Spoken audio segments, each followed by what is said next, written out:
one thing quick. See if we get a signal.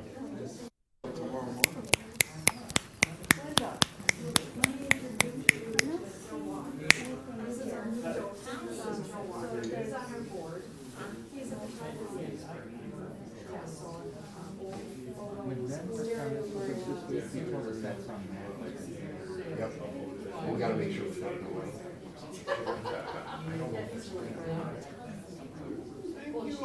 Yesterday when we tested it, we actually proved it. My name is David But we Stecker. also got I'm the president of the Rippin Historical Society Board of Directors. It looks like everything's The 100%. yeah. society's Let me just see here. Society's rules say that whoever shows up at the annual meeting constitutes a quorum, so I'm going to declare a quorum tonight and call the meeting to order. The annual meeting of the Historical Society for 2022. Just a few words about our budget. Our current budget for 2022 was $59,900. I'm sorry, $56,900. We stated it in that budget. That, however, does not include the budget for the Hedrick Washing House restoration. That was budgeted $34,000. We've so far spent $22,000 of that. Our goal was to raise $20,000 and take the rest out of our endowment. We have so far raised about $8,000 of that. And we continue to fundraise for that, but we do have money in the endowment to pay for that restoration until money comes in donations. We're looking at some expenses coming up. We lost our long-time insurance policy this year. The company that was insuring us decided they don't want to do museums anymore. We now have a new insurance policy, but we're also exploring with Hedrick Insurance some other opportunities that may save us some money. We have some long-range improvements coming up, some long-range maintenance. Our elevator is nearing the end of its service life. May need to be replaced either in this coming year or next year, 2024. The cost of the elevator is going to be about $125,000. The air conditioners and furnaces are nearing the end of their service life. And that will be about a $34,000 cost. And roofing, the roof of the Pickard House is also getting to the end of its service life, and that will be about a $30,000 expense. So we're looking at all three of these expenses coming up over the next year to 3 years. We'll keep holding them off as long as we can, but we will need to do some continued fundraising for that. We've had some great accomplishments in 2022. Some of you, I hope you've seen the new exhibits, the new permanent exhibit in the front rooms of the Pickard House. And the new art and artists in Ripon, which will be up for 1 year. We've done repainting in the Pickard House. The interior looks a lot nicer. The paint and the colors were getting kind of old and worn. Again, we're doing the necessary repairs to the Hedrick Lawson House. We had Terry Labe, who is one of the state's most respected restoration people, come in and do a survey of the house, determine what needed to be done, and came up with, again, a total budget of about $34,000. We've completed the foundation work, the masonry work, and the chimneys, which were the most expensive part of that.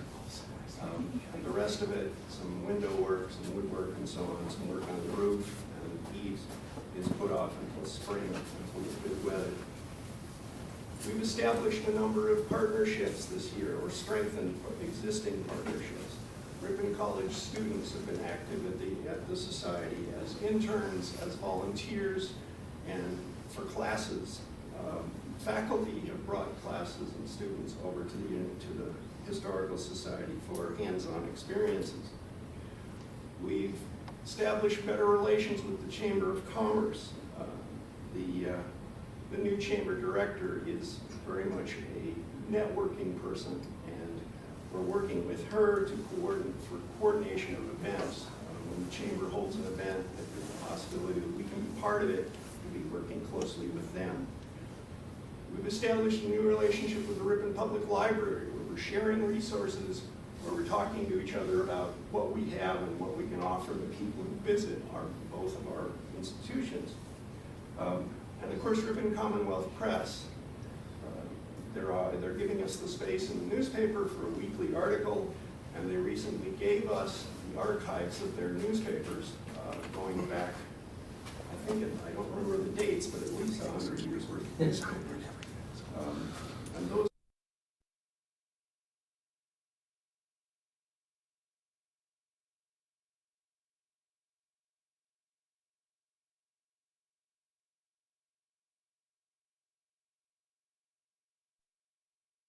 and we plan to do more of that, to share ideas, to share resources, and to help each other out in whatever way we can. Our website and social media exposure has been very successful. It's grown considerably in the past year. We now get about 1,600 hits online, users and followers every month. Sometimes with shares, we figure we estimate that we reach 7,000 to 9,000 people through social media. We get over 300 online users on our website every month, and that's been growing consistently. And our newspaper print articles reach 2,800 households every week. So we're getting a lot more outreach. We're becoming a lot more visible, I think, than we used to be. And that helps us in a lot of ways. The number of visitors has increased considerably. We had 604 visitors in 2021, and in 2022, so far the number is up over 1,000, close to 1,200 visitors. We're working with the Little White Schoolhouse Committee to help them establish their new museum. We will be working with the Ripon middle and grade schools. Again, students at the college, chamber, and so on. What else did I want to share with you? That pretty much summarizes the accomplishments. We have 2 new board members, Karen Cisco and Matt. Your last name? Crosby. Thank you. And we'll possibly be adding more board members in the future. We have a group of board members who are very forward-thinking, very much thinking in terms of outreach and making the Ripon Historical Society a real community resource. So things are looking good. The only action item tonight is the election of officers. Under our bylaws, the members of the society elect the officers, and the officers appoint the board members. The slate that's up for this coming year is me as president. Again, this will be my second term. Pat Braun as vice president. She's been with the society and on the board for 9 years in various roles. Roberta Walker, who's been our treasurer for 20 years. Travis Nygaard and Karen Cisco have offered to be our co-secretary. So I will entertain a motion to, are there any nominations from the floor other than those individuals? Okay, hearing none. I'll entertain a motion to adopt that slate as our officers for 2023. So moved. Moved by Cooper. Do I have a second? I'll second it. All right. All in favor? Aye. Opposed? All right. Thank you very much. Any questions about what's going on at the museum? I had hoped that Roberta would be here this evening. I thought she would be here with some more details on the budget. Unfortunately, I was in Madison for the last 2 days. So I don't have a lot of I don't have details on the budget, but if you have questions about it, you can certainly contact us either by email or call down to the Historical Society. Gary, did you have a question? Well, just in regard to that, do you have I mean, I'm assuming our endowment has decreased since, let's say, the last meeting we had. Do you have an approximate idea where we're at? Our investments are down somewhat, but as volatile as the market is right now, we certainly aren't broke. We have enough money to cover the Pedrick Lawson project. We draw a certain amount of money out of the endowment for every month for operating expenses. It's, with the market the way it is, I don't know where it's going to go, but historically the market always goes up. So personally, I'm not concerned about it. Our investor counselors don't seem to be concerned about it. So they haven't suggested making any particular moves, so I think we're all right. Would Roberta have those numbers? She would, yes. I can tell you that our next budget is going to, for 2023, we're working on it. We haven't got it finalized yet, but it's going to be pretty much the same as this past year. We don't expect to have the Pedrick house, that's already budgeted. As I said, we may have some surprises in terms of the elevator or the roof or the HVAC, the air conditioning and heating, but otherwise, our budget for next year will be pretty much the same as it was for this year. We run a pretty lean organization. I've worked with a lot of nonprofits, and I've been impressed with how well this one is managed in terms of its finances. Any other questions? Yes. Any ideas for increasing fundraising? Because the sticker shock of things like elevators and roofs would be a pretty unsustainable expenditure. Yeah, we're always talking about ideas for increasing fundraising. It's sometimes a lot of times it's easier to fundraise for a specific project.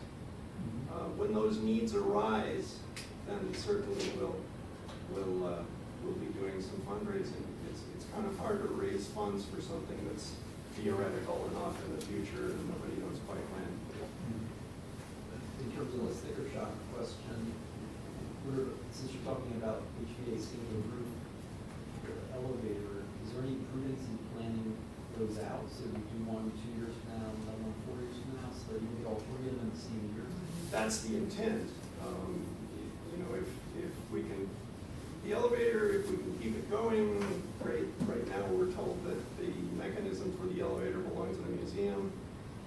So other than I think the roof will probably hold out for a couple of years. The furnaces, we can probably keep moving along. So yes, definitely, if we can space those things out over 3-4 years, we will certainly do so. That makes a lot more sense. I just wanted to say in the past, we haven't done proactive planning for things like this, but we do have a plan for those, and it's proactive planning of when they need to be replaced. And Steve has a copy of that in his office if anybody wants to see it. And the other thing is our 125th anniversary is coming up in 2024. So in 1999, for our 100th anniversary, we added on the back half of the building and the archives. So I think that over the next year, we're going to explore what we're going to do for the 125th. And maybe we'll just have to look at the elevator and some of those things as our projects for our anniversary year coming up. Thank you. Yeah, the capital improvements or capital maintenance plan was something that really didn't exist a few years ago, and I give Steve Arbo a lot of credit for coming up with a plan and a calendar and a way of dealing with those in an organized way. Anything else?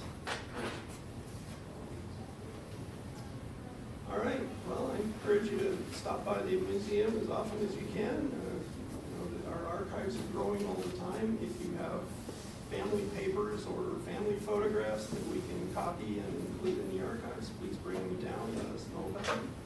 Thank you for coming, and I'll call the meeting adjourned.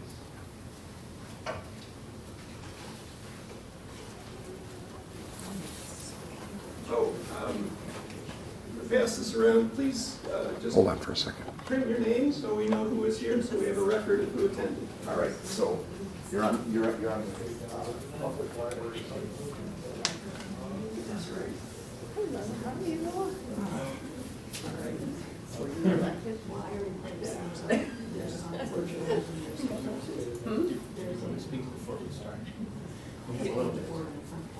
Yeah, but should we still, 7 o'clock, we're gonna start.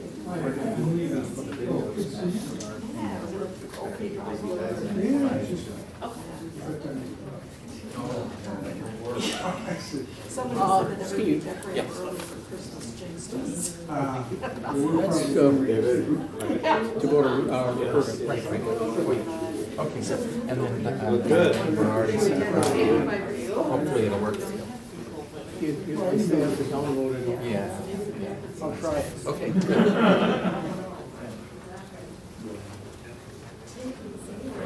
Hey, you must be good with. Yep, the library's YouTube channel.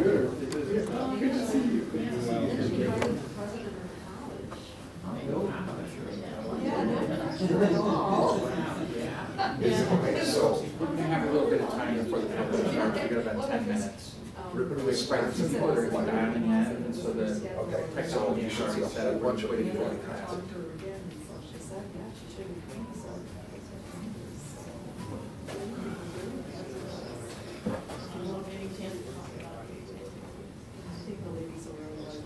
Okay, hold on for just a second. Click on the first one that you saw there. He says, oh, it's not.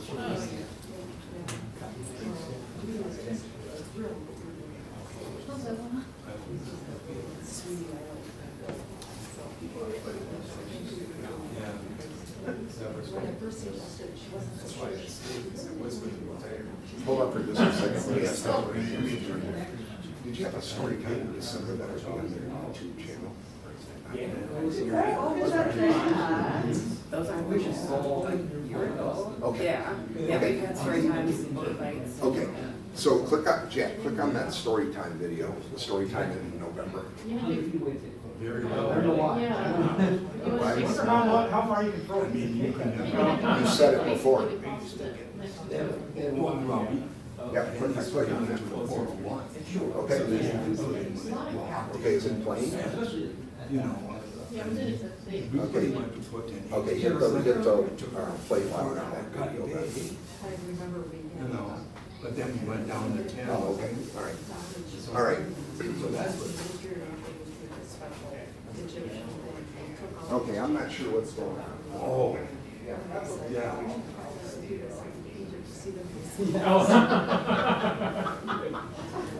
Excuse me, it's a big deal for us. So we moved everything over here. I worked for 40 years. Actually, it's 44. 6 months. Yeah, that's right, I remember, like, we were watching Amazon Prime last night, and we were getting the ad for Legs get bungers. Yeah, it's like, yeah. Like bungers, like bungers, yeah, but I just say bungers. I have enough trouble with my first name and last name. Yeah. So how are things going for you? We're doing well. How's your past perfect catching up? I hear you went online and. Yeah, no, for Desiree, I've gotten like the old, my oldest one is Beverly. That's new. Did you get the video? Jack couldn't get it, I think it's working. Is there any way you can check it? Well, Jen, so I was. Oh, is he watching from home? Do you know my chair? Yes,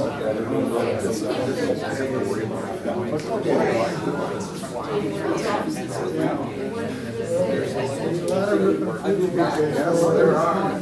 So Peter's gonna put check me if they throw stuff at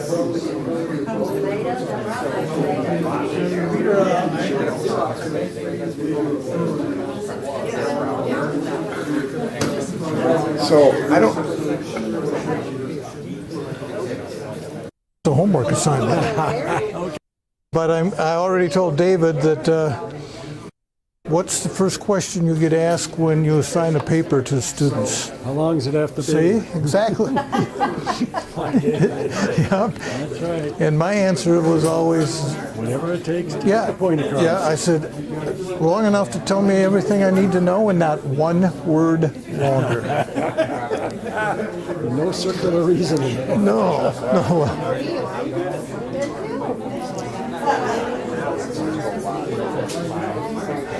So anyway, I believe it's working. I just wish I had something that's like sitting in their living room. Ben says your link doesn't work. He says it's working link on our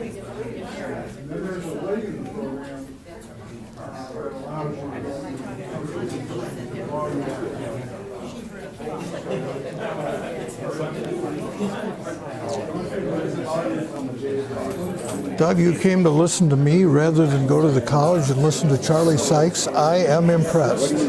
Hey, I was a former employee. Yeah. When? Way back, huh? Summer of '68 and the summer of '67. I was there summers of 65, 66, 67, then I came back in 70 or 71. Yeah, I worked in the warehouse. Oh, okay. One summer loading semis, one summer unloading them. Okay, and Greg Rosinski was in charge of the warehouse. You were probably gone before Wetstein. Greg retired and Don Wetstein came over to be a traffic manager? Yeah, okay. Yeah, just the 2 summers. I really enjoyed it. Well, you're going to have to protect me because there's a lot of ex-employees here tonight, and they might throw stuff at me. Well, we'll certainly correct you when you go astray. Yes.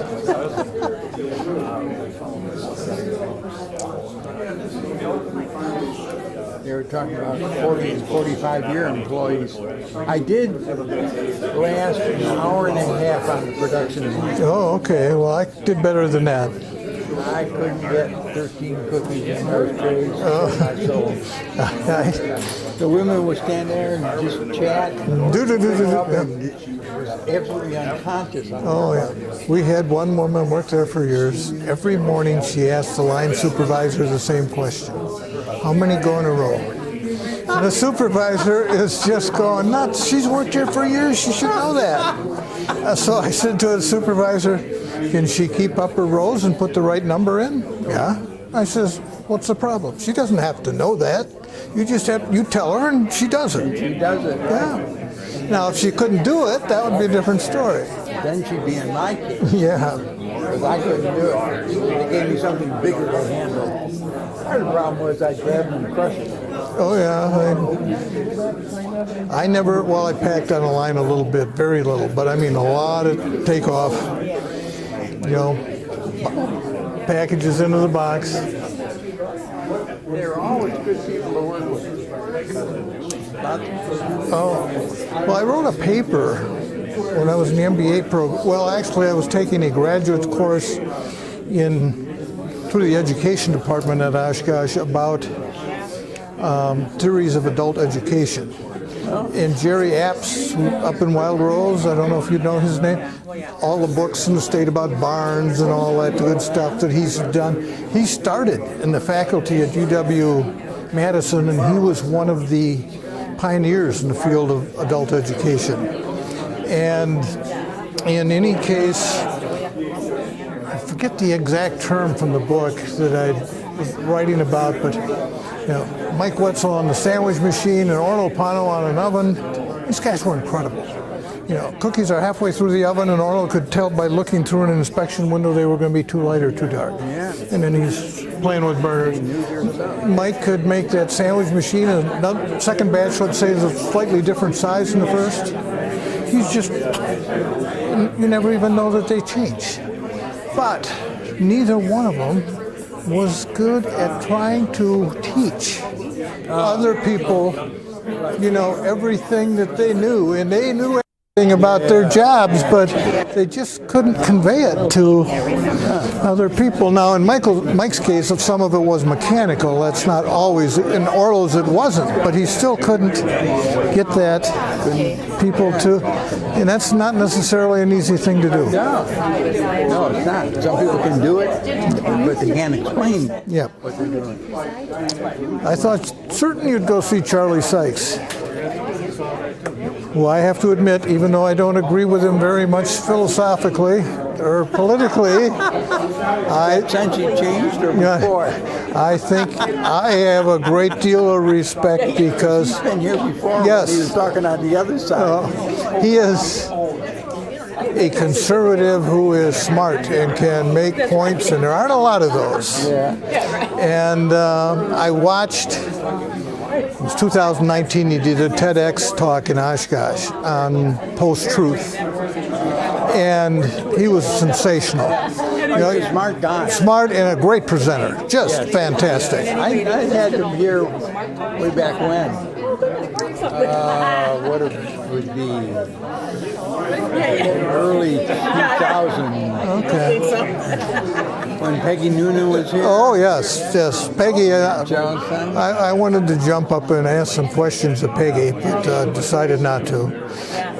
And then the next year, Dave Miner got really upset with me because I didn't attend. That was the year they had the sports. They had Bud Selig here, commissioner of baseball. And he's passed away since then, but he was the director of the NCAA at the time. And I was loaded for bear with questions. And evidently they'd had trouble with questions at something, and you had to fill it out on a 3x5 card. And Selig told them right out, he says, I've been married for 39 years or whatever. Ask me whatever you want. Yeah, he was pretty open. Yeah, and they're going, no, that's not how we do it. And I'm going, you better go back and review this liberal education stuff. Hopefully people are semi-polite, but they need to be asked tough questions. Are you connected with Dave Miner at all? Where he is or what he's doing? He's over by Sheboygan. That's what I thought, but somebody told me he'd moved back to Rippin. No, Ellis, his son, moved back to Ripon. Yeah. Okay. But David didn't? As far as I know, he did not. I haven't talked to him in a while. I should call him. I should seen him around town. I should call him and ask him about the elections. But because he was telling me what he was doing over there, he had a part-time job. One of the Sheboygan newspapers was the official newspaper for all the small burgs in the county. He'd attend all of the city meetings. Holler when you're ready, Steve. Give me a couple of minutes. Okay. Ray wants to say something. Okay. And in any case, he goes to all the meetings and writes articles that go into the newspaper. He loves it. I says it would drive me nuts. But because he was telling one night he'd gone to a meeting. When he got there, it hadn't started yet, and some of the powers to be, were talking, and they were laughing at something that Johnson said because it was so stupid. And I says, well, it could have been anything, but in any case, he thought this was going to make a difference. I said, until they go into that voting booth and don't pull a lever by his name, it means nothing. And I said, well, you're smarter than I am. You know what won the election for Johnson is. Did you know that Mandela was black and all this crime? I mean, they just threw race in his face, right? Thank you. And that worked. All right.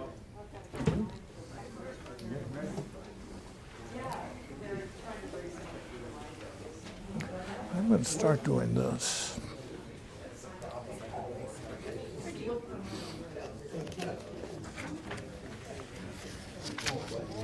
How are you? I'm good. How are you? Good. Hi. Thank you. We'll start passing out other stuff as well. You want some help passing stuff out? I should be okay, said Desiree wanted to say. Sure. We'll some of that. Give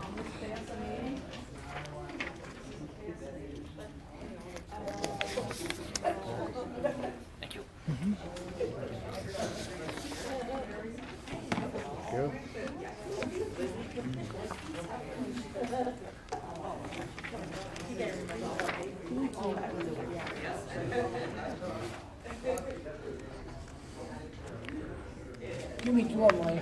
Okay. I think there's 2 there, double check.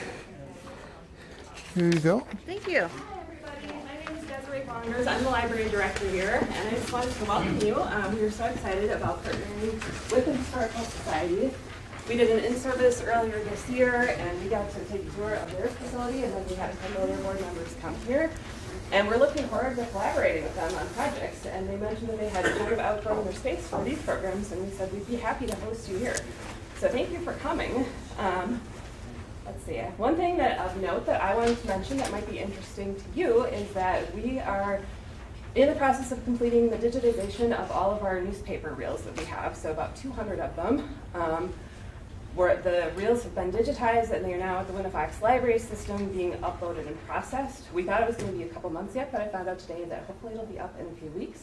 And I'm sure Steve will send a link out for us once it's on the Winnifox website. So that's very exciting. It should all be searchable. So all of the newspaper reels that we have in our collection now will be available.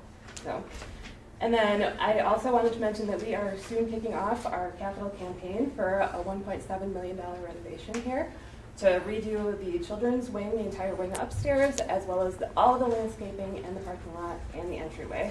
So there's a little bit of information there. We have a lot more information on the website. And if you're interested, please see me. And you can email me or call the library. So, and then just a few housekeeping tips about being here. Restrooms are just outside. If those are full, there is another set of restrooms further down and on the left before the story time room. The library does close at 8, so nobody will be able to get in after 8 o'clock. We do have staff members staying.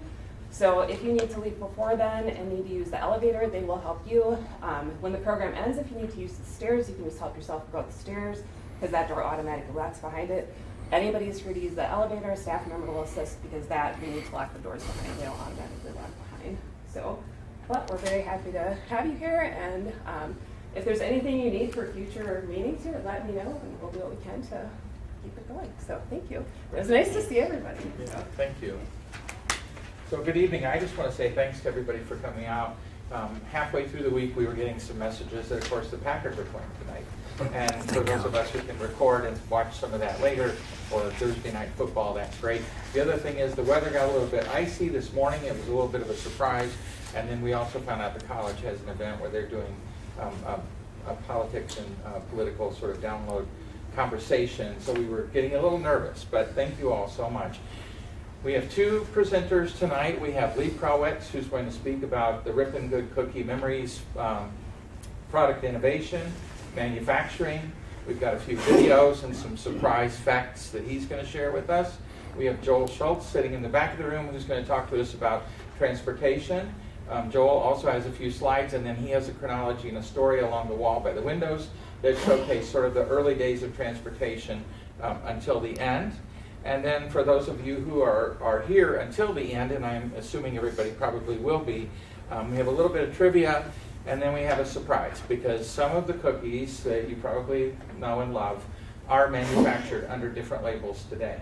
And one of the questions we get a lot, believe it or not, at the Historical Society is, where can we get the cookies? And what are they called? And where can I find them? So we have some bags of cookies that you can take with you, some small ones, and you can try them. They're the cookies that you'll remember because we have an expert over here who helped select the cookies, and to Lee, who donated the cookies, and we have volunteers who package them for you. So there's another little trip there down memory lane, but we'll save those boxes for the end. So Lee Prellwitz is first. Thank you. First of all, I'm good, Skip. First of all, I just would like to say, repeat what Steve said. Thank you for coming out. I should be able to outdraw the Packers because they aren't performing very well. However, I'm very impressed that you're here and not up at Ripon College to listen to Charlie Sykes because I can't compete with him. So anyway, to start with, I wore this shirt. I have probably, I don't know, 7, 8 Rippin' Good shirts of different colors. This is the only one that of all the years they've been hanging in my closet didn't shrink. So in any case, the Historical Society has a video on the history of Rippin' Foods, which was done in 1994 and 1995 by Ed and Jeff Bumby.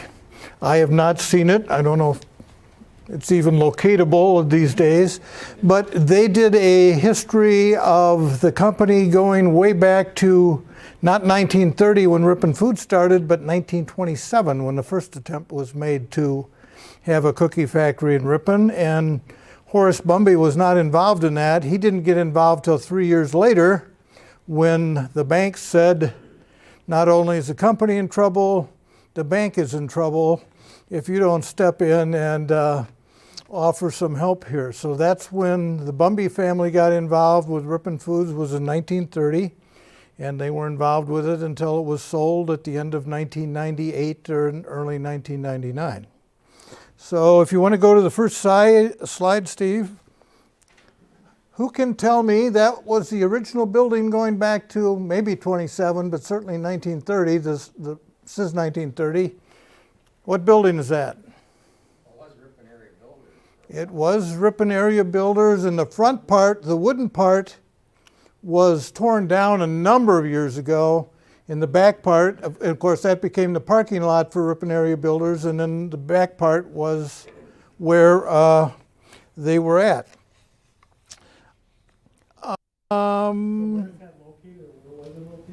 That is Rippin Area Builders on East Fond du Lac Street, right by the railroad tracks. Okay, right where the old Milwaukee Road Depot was? Oh, no. Yeah. Okay. Switch to the next one, Steve. So this comes out of actually an advertising flyer, and I believe that Jeff told me, I talked to him yesterday, that in their history, they talked about every one of these building additions that was done. In 1945 is when this first building was built where it is located now, by the railroad tracks on East Oshkosh Street. Okay? And this encompasses every building addition which was done except the last one. If you look at the orange from 1978 on the far side, in 1993, we did a 90,000 square foot building addition going that way. The production flow was always from the tallest building, the silo room, coming this way until we did that addition. A new production line in that building was basically a 180-degree pivot, and we went the other direction because we could use flour, sugar, shortening, everything from the existing storage. Certainly. Are all of those buildings still in existence as accurate control? He has, I believe, Tom, has more than one business in there. I believe he's doing some paperwork more towards the back. There was some blank space between Accurate Controls and the new building. The time I was in there, I asked Tom if I could have a tour when they first started to redo it. And what a weird look to walk in that building and see nothing but beams, floor to ceiling, and no equipment whatsoever. The new office building in 1982, there used to be a brick house there before that was built. I lived there for several years on the first floor. That was great from the sense of cheap rent, no transportation cost, no transportation time, and the negative was I was too close. Second shift or third shift's got a problem, the phone rings. Can you come in? And if you answered the phone, they knew you were home. There were no cell phones in those days.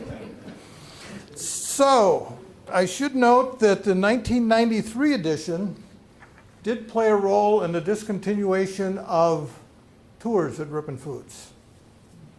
because in '92 we were already starting to prepare for it, and the city wants, not just in Ripon, any place, they would like your process waste separated from your sanitary waste. I know it all gets back together later, but if they're running tests at what your process is putting in the sewer, they want that separate. Ours was not. But since we were going to build on, we dug up some floor and put in some piping and separated them. The process waste still came out the front, which when they did test, they would have a barrel sitting here going down, sticking a couple feet above the lawn. That's right outside my office window, so we sort of knew what was going on.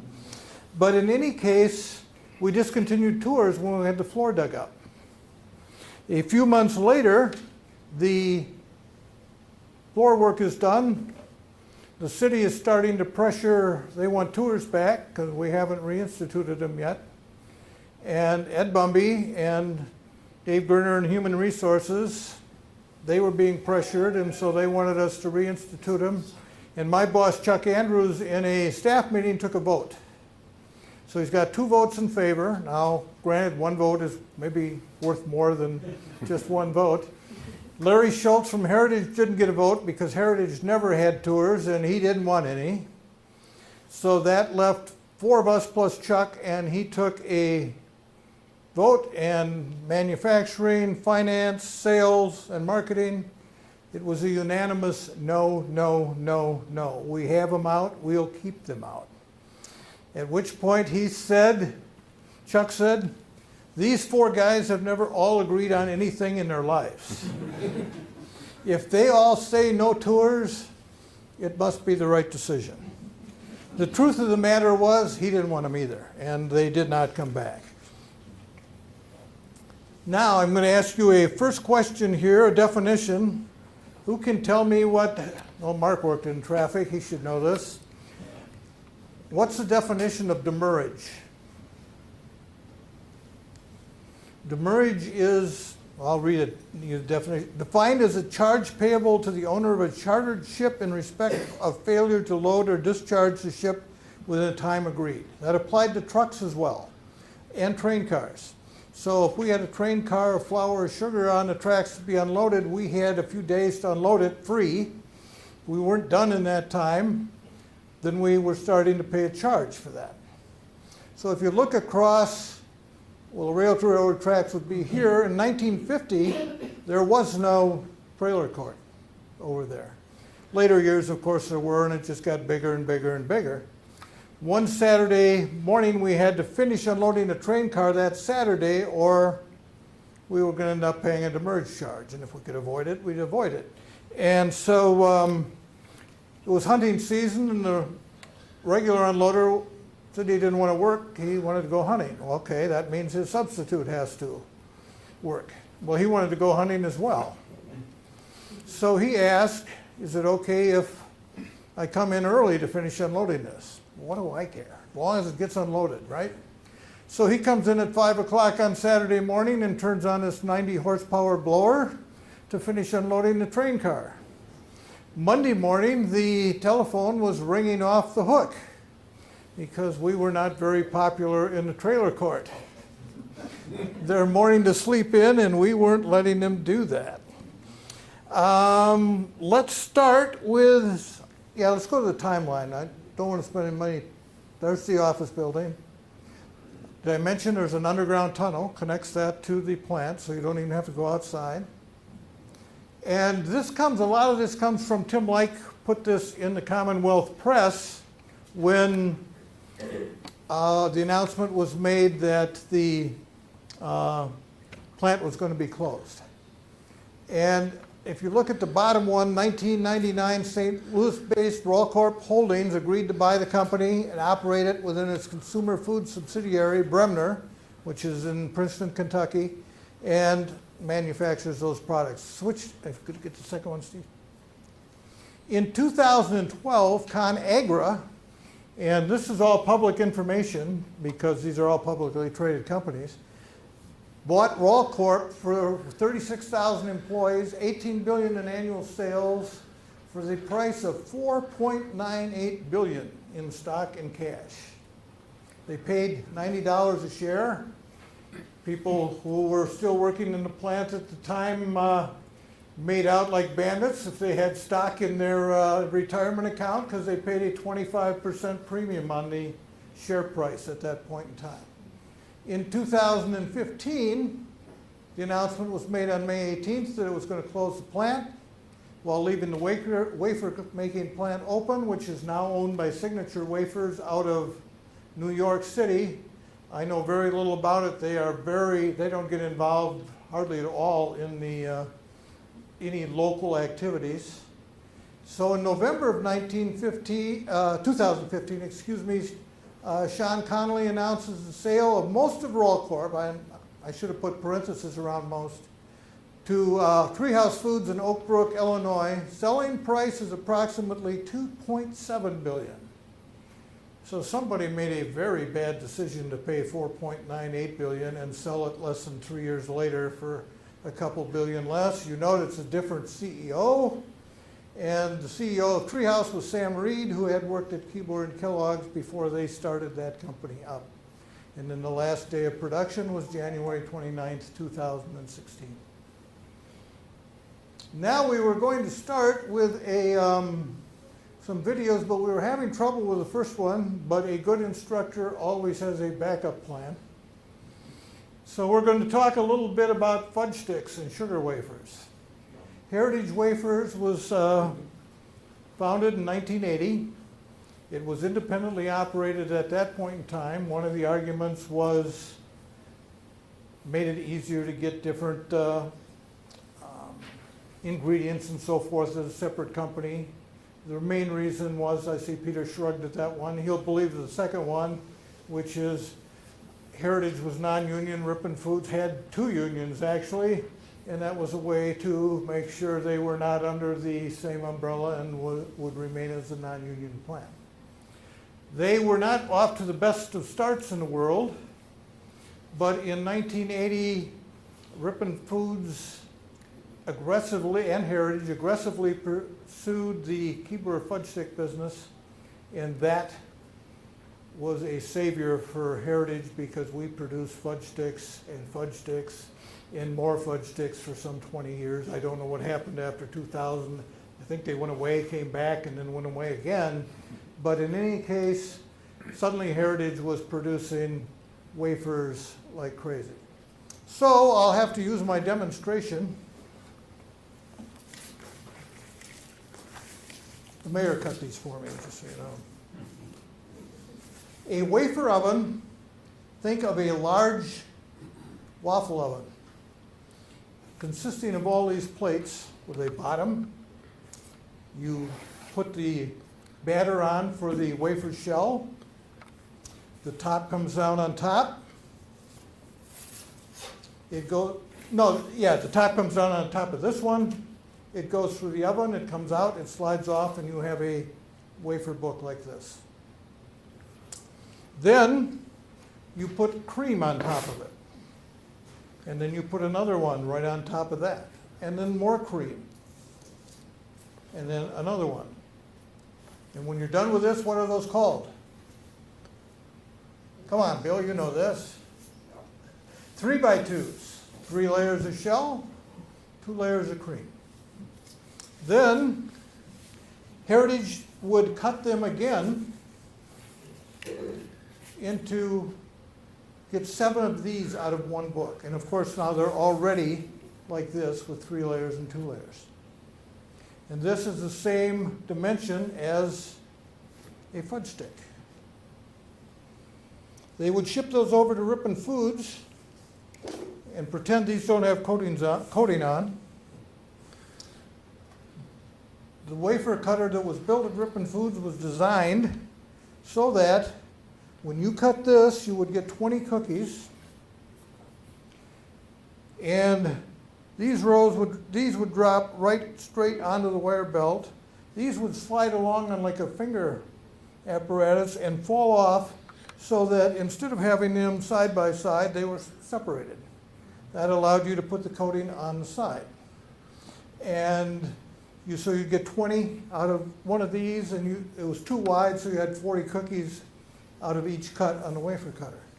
Rippin Foods cut with using a blade, Heritage cut using wire. Why the difference? It's called the NIH factor. What does that stand? Bill, you know this one. What? The NIH factor stands for not invented here. All engineers use that. If the Heritage was cutting with a wire, we were going to cut with a blade. So that's what happened. If you want to bring the second one up, the video up now, Steve, we'll take a quick look at that. I want to let everybody know these are YouTube videos. We can skip the ads, but unfortunately there will be ads in the right column because they cannot be erased. Well, they can if you spend $10.95 a month to get rid of ads on YouTube. But we don't have that subscription. Here we go.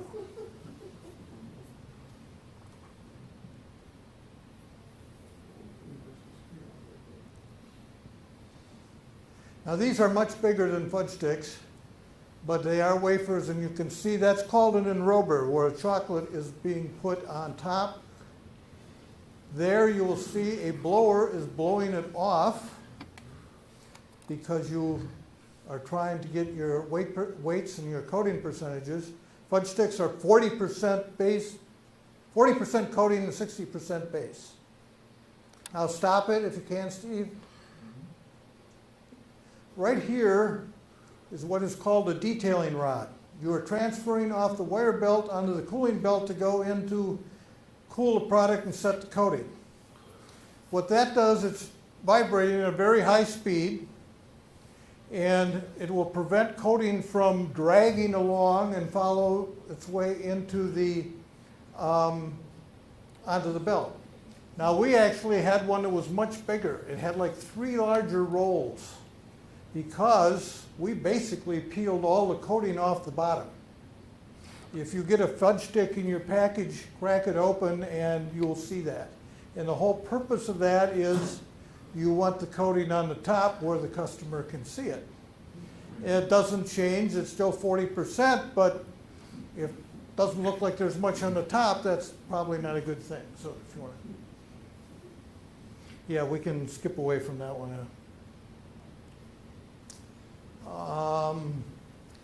Next we'll go to talking about wire cuts. And Steve said they keep getting asked about cookies.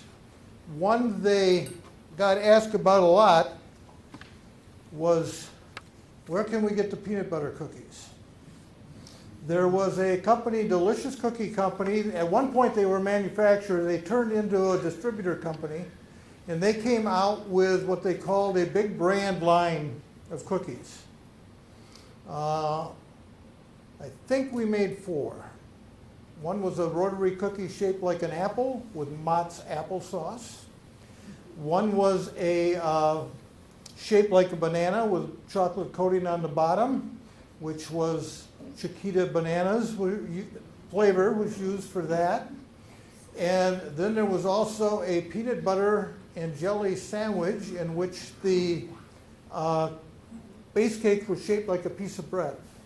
So you've got a base cake and then you put some peanut butter and some Welch's grape jelly in the middle and the top is on, and you have a peanut butter and jelly sandwich. But the one that we ran the most of, and I must admit they were really, really good, was Skippy peanut butter, and they were loaded with peanut butter. We put in, I think, 500 pounds of peanut butter in a batch, something like. It was more than a full 55-gallon drum. You had to weigh out a little besides that. So it was a lot of peanut butter. And they tasted very good. What do you put on the top of a peanut butter cookie? If you're baking them at home. I heard it. Chocolate. No coating on these, just plain cookie. Sugar. Fork mark. Delicious wanted a fork mark on the top of the cookie. So how do you put a fork mark if you're running, say, a 12-row die with 120 strokes a minute? That's 1,440 cookies a minute. How are you going to put fork mark on that? That's a lot of grounds. Yeah. Very carefully. Yeah, we'll come back to that one a little bit later. So, What happened, unfortunately, is what often happens in business, is they didn't like Delicious was not happy with the cost. So piece weight was decreased, the amount of peanut butter was decreased, and what happened to sales? Yeah. So I don't think Delicious is doing anything anymore. I don't see their labels any place on the store, but let's move on from, oh no, let's show the video first, I'm sorry. These are produced on a wire cut machine. And what that means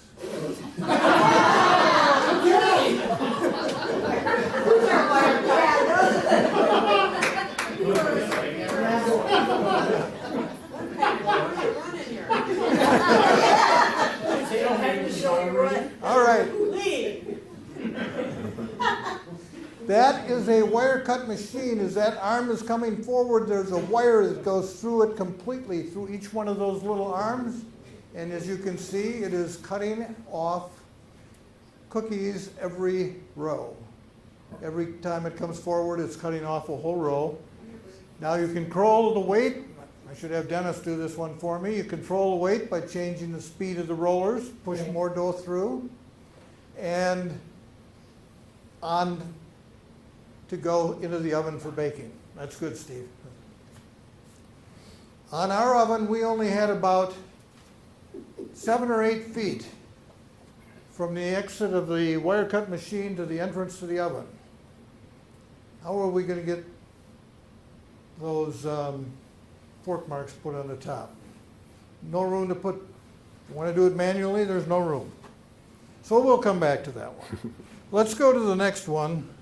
This is one I lost. I won some battles, but I lost some as well. This one I lost. After we did the new building, we designed it so that we could do a lot of products we had not done before. And we're looking at fig bars right now.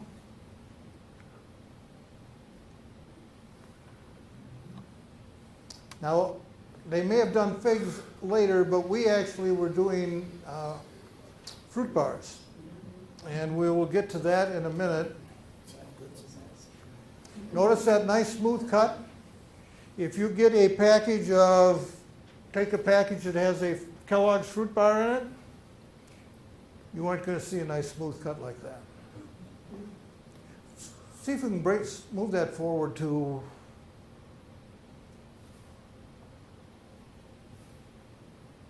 I'll tell you when to stop here. They're still mixing. I want to get up to the machine. Okay, we'll go from there. So a fruit bar or fig bar, that's what the die looks like. You put the fig or the fruit in the inner part of it, and the jacket around the outside. It's called a dual extrusion. And shortly here we'll see them coming out. There we go.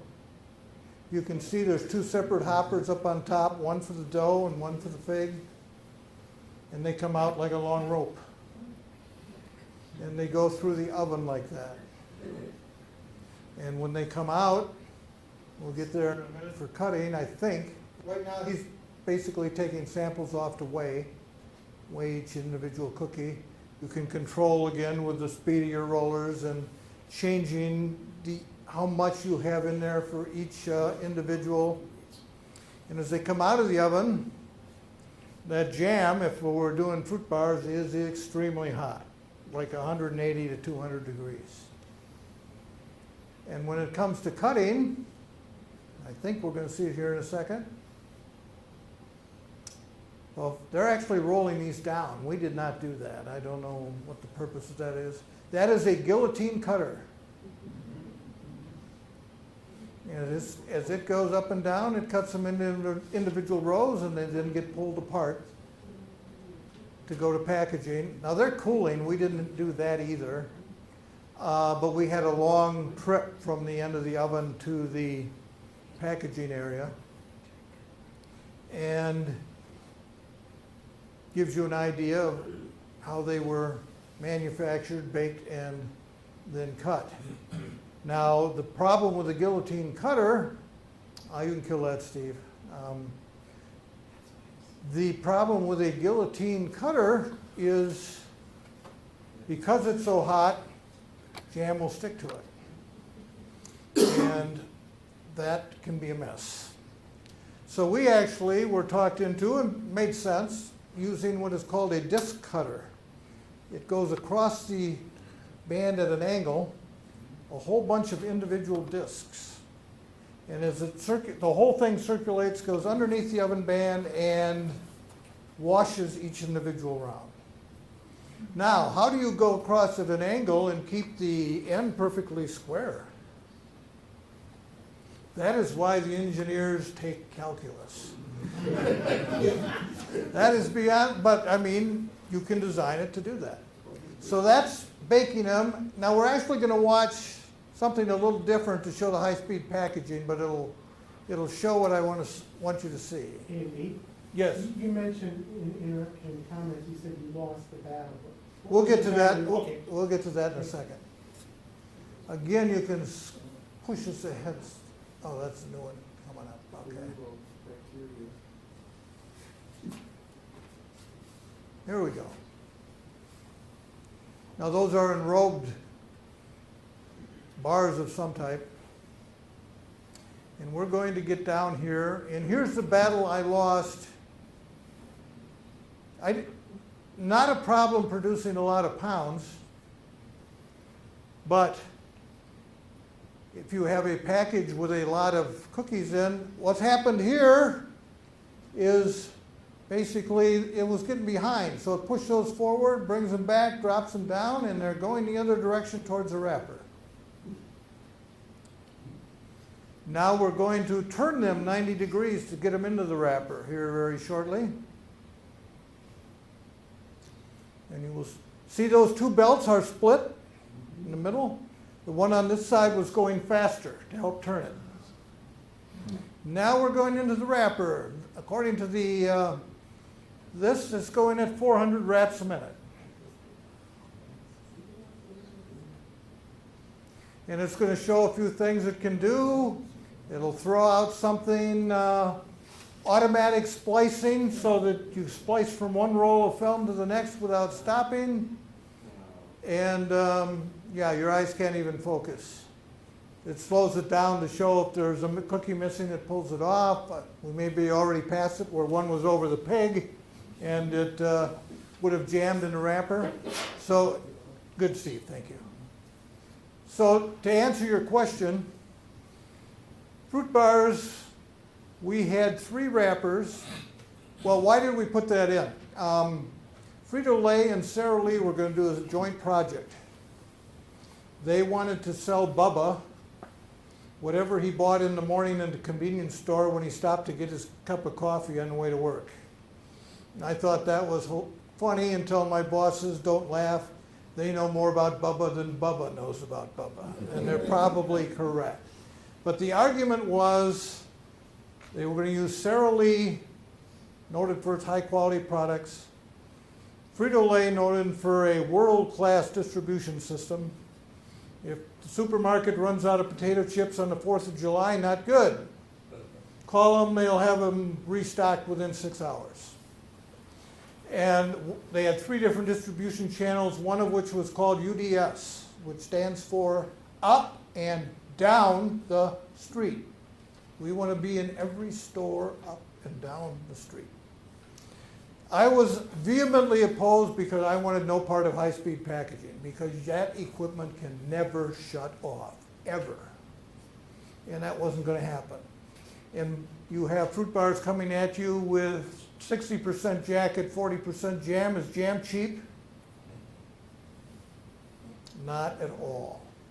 But we were going to get brand new high-speed equipment that Frito-Lay was going to write the check for, and then amortize the cost in a reduction in case costs for everything that was produced, and Ripon Foods would end up owning it, owning the equipment. Well, we started having issues, and there was an article in the Wall Street Journal whether this was going to work or not between those two companies.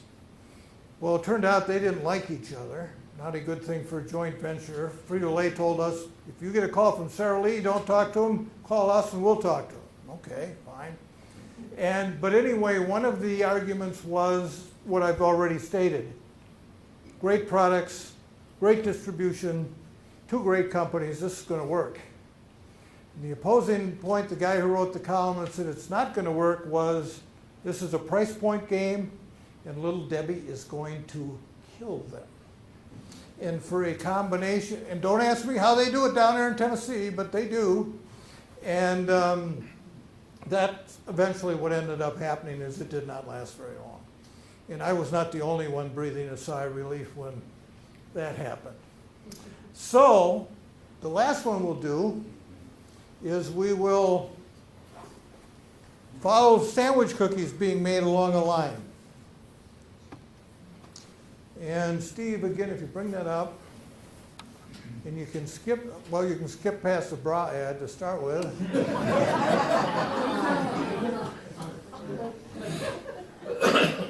And once it comes up, skip forward, yeah, we'll pass this, go down to about a minute. Are they still mixing? I'm skipping the mixing because they're dumping all this stuff into the mixer. Yeah, back up a little bit, Steve. There we go.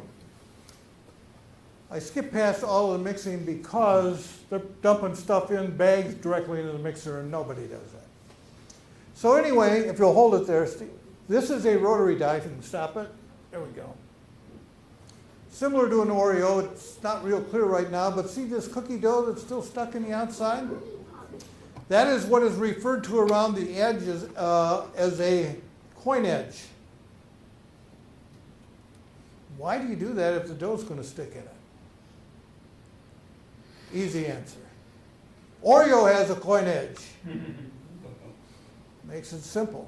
Now, one thing you can do is you could put a bar across here with air and try and blow this excess stuff out. Now, how does the cookie get out of the die onto the belt? There's a rubber roller underneath here, underneath the wire belt, which is pressing against it and forces the dough out of the die onto the belt. And it's a little bit of a trick because you need enough pressure to cause it to pull it out and not so much that it sticks to the cloth belt and doesn't transfer to the oven bag. So if you want to start it up from there. So we can see the cookies coming out. And we don't have the sound on, but somewhere in here they say 5,000 cookies an hour. That is totally wrong. 5,000 cookies a minute is probably more accurate. And you can see it transferring from the cloth belt onto the oven bag. And we're off to bake. Now as we come out, they have a series of fans over the top cooling. We never would do that with rotary cookies, and that's a rotary base like an Oreo. The reason being, if it doesn't cool equally, you'll get what's called checking or hairline cracks. And that's not a big problem with the sandwich cookies because the filling will hold it together. But it can be a problem with others. So if you want to stop it there for a second, Steve, and I'll try and demonstrate this. I don't know how many rows their dies had. They may have had multiple sandwich machines. Our die had 16 rows. We then combine that into 8 rows, 2 rows combining together. 4 rows become bottoms of the cookies. 4 rows become tops of the cookies. Now, how does that work? The 4 rows that are going to be bottoms, when they slide together, they slide on top like this. And they come around into the machine with the design side down and this side up. The 4 rows after cream is applied, the exact opposite. They slide on top. Come around like this. This side falls on the cream, and this is the top of the cookie with the design. And in Oreos, or a rotary die like that, 2,800 cookies a minute. in that sandwiches a minute. So if you want to start it again, Steve, thank you. So you can see them doing that. And we're about to see them come into the machine. We use the Peters 4 rule sandwich machine. If you'll stop it again, Steve. So as they come down, like I just described, there's a chain going on each row that has pegs on it. You set the height of the pegs so it grabs one cookie at a time and pushes one out, and the next one doesn't come out and fall out until the next set of pegs come along. Cream is applied here. There are 2 separate creamers. Again, there's a wire cutting that off. You can play with the pressure when you're trying to cut that off. Does this show what I want? Go ahead a little bit more, Steve, and then I'll show one more. There you can see that, one at a time. Okay, stop. Yes, perfect. As they come out, notice how this extends out a little bit. The purpose of that is if your cream sticks to a point, you don't want that cookie lifting up. You want it to stay down. So sandwich cream has a lot of powdered sugar and a lot of shortening. It also has a lot of corn sugar, dextrose, daily dextrose is the brand name we use. The reason for that, it does reduce sweetness some, but it gets rid of a lot of that stickiness. Powdered sugar and shortening will be quite sticky, and you don't want that. So we'll go ahead. We're about to go into a tray loader. You can keep going, Steve.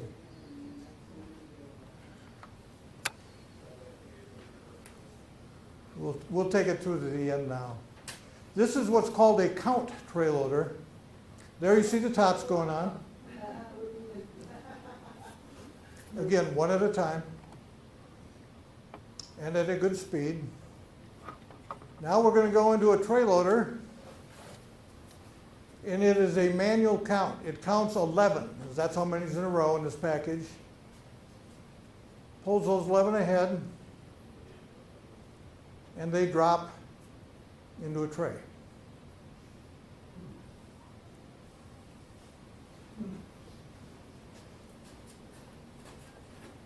And from the tray, they go on down to be wrapped. And they are using a metallized film here, which is very nice looking package. What's the problem with metallized film? You cannot metal detect product until after it has, or you must metal detect before it has been wrapped. Can't metal detect after it's covered with metallized film. You'll blow every single package off. And that's good, Steve. Thank you. So that was just a quick run through of what a sandwich line operation looks like. And I mentioned a couple more things about that, is that you cannot, their tray, I didn't mention it, but their tray was about as tall as a cookie. Trays we used were only about half height. Cheaper, less plastic material. The negative, whether you're using a tray loader or hand packing, is they'll probably tip a little bit. Not going to be a problem here. Where do you want to put your cookies in the store? Yeah, you have shelf space. You much prefer to have an end aisle display. What if your cookies are leaning a little bit? And now you're not just going 5 or 6 high like on the shelf, you're going way up. And they could come crashing down. One solution somebody suggested to us was, the easy solution was spend a little more money and get a high-sided tray, because now that determines the height, not the cookie. And one person suggested to us, well, you could alternate. One this way, and then turn the next one, and then turn it. Your print is going to be different backwards on every single row. Is your eyes going to focus on that? No. So all little things that you would have to think about when you're producing. So I just wanted to run through a few of those. And Steve, if you want to move us ahead to the, yeah, Okay, before we do that,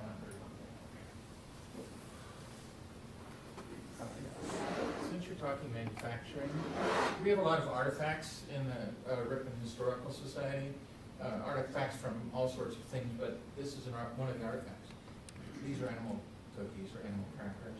So you just showed how the roller went in and how the dough went in and how it comes out.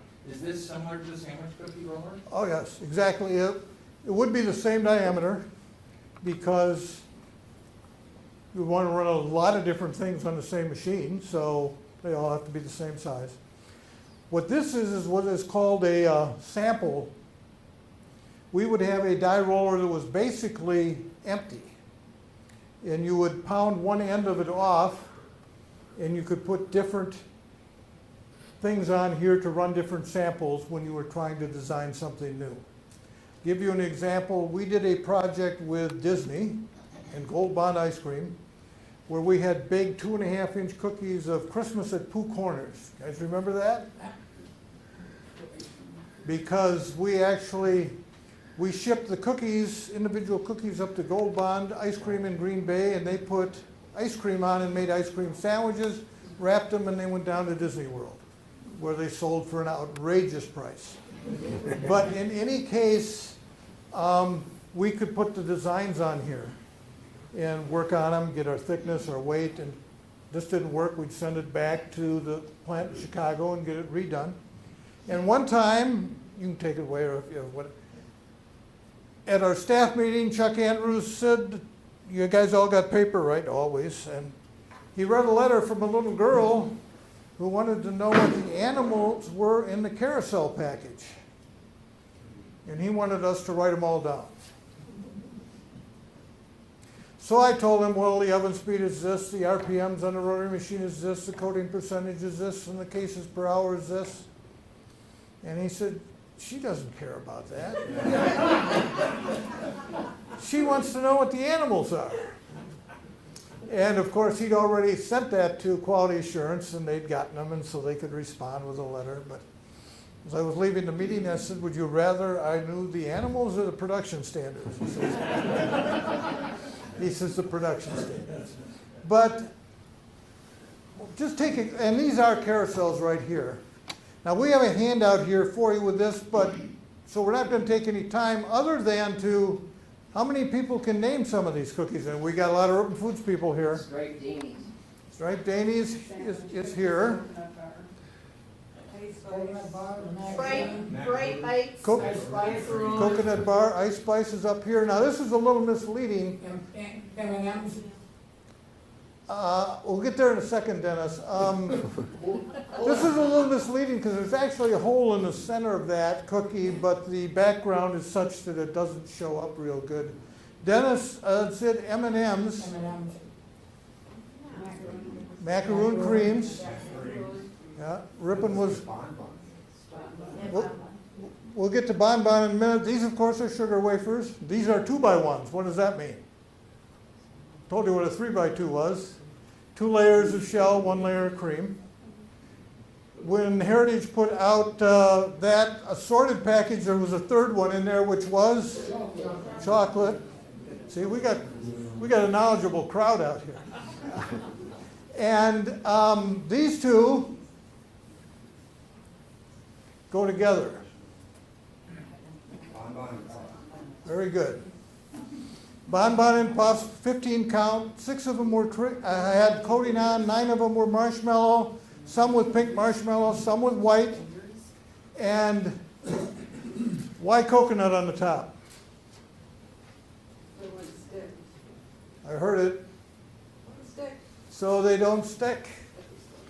If you buy a package of marshmallows, not all of them now, but if you buy a package of marshmallows, you might get some white powder on your hand from an individual marshmallow. What's that from?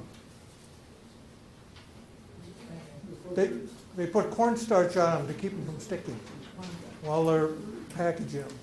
Now, each of these has, I've written a lot more about each one of these, so we'll call it with that. But let me just add one more thing about the white animal cookies, white carousels. I'm watching Wimbledon tennis. Now ours were a little off color because the formula is like 60% powdered sugar, which is white, and about 37% oil, which has got a yellowish tint to it, and we didn't do anything to try and bring it back to a white color. We made some for Keebler, and theirs were extremely white. And they did that by adding an ingredient called titanium dioxide. I'm watching Wimbledon tennis one time, and the ball hit the line and kicked up chalk, and the announcer said, it kicked up chalk, and the late Bud Collins said, no, that's titanium dioxide. So you can either eat it or you can line your grass tennis court with it. Let's skip to the next. Before we go to the next slide, we get a lot of questions about past and present, and what do you think the cookie, they actually reach out to the Historical Society, they say, macaroons, you're right, absolutely. It's the number one request. Where can I go to find the macaroon cookies? Macaroon, well, Jeff asked me one time, he says, did we really have anything where we were better than everybody else? And the answer is, no other companies could make wire-cut sandwich cookies, which is, the two big ones were macaroon creams and chocolate chip sandwich. Nobody else could make them as good as we did. And one of the secrets that goes way back to long before my time is when this cookie is deposited off a wire cut onto the oven, it's like 1.125 inches in diameter. Diameter. When it's baked and comes out, it's like 1 7/8 inches. And to do that, you put a lot of sugar in. That makes it harder than you would normally like. But what it also does is, remember the pegs we saw in the sandwich machine? If that wire cut is too tender, you're going to be chipping cookies right and left. You can prevent that from happening, and it still tastes fine. It maybe is, the only thing is the base cake might be slightly harder than you would like. But that's the way and somebody much before me and much smarter than me came up with that idea, and it worked beautifully. Yes? Your top cookie on the left is Bright Bites. Bright Bites, very good. I was struggling with that one. I heard a presentation at Learning Retirement the other day, and a gentleman, he was a philosopher, but he loved to talk about food. So he and I got into a discussion about food color. And the red color in there, is that red number 2 or red number 40? 40. Very good. Why? Steve had the answer up here. Red number 2 was outlawed because it was determined carcinogenic. In the United States. In Canada, it's the exact opposite. You can use red number 2 up there, and you can't use red 40. We actually made some marshmallow cookies for a place in Canada. Had to use red number 2, had to be kept under lock and key, had to maximize cleaning. It was a pain in the butt, but it didn't last long because that company in Canada had trouble paying its bills, so it went away pretty quickly. But to your point, the question is, why is one legal here and the other illegal there? So, okay, trivia homework. Before you go home tonight, I have a couple of handouts for you, and I'm going to be spending tomorrow coming up with the answers. But no, seriously, I will write them all up, get them to Steve so he can send them out so everybody can see what we're doing here. Okay. That's just that is like an end cap display that I was describing earlier. You want those in the store. That's prime location. If somebody doesn't go down an aisle, they still are going by that. Yep, okay, and questions are going to be after our next presentation. So thank you, and to all Ripon Foods alums, thank you for coming to listen to me rather than listen to Charlie Sykes. But I still say he's much better.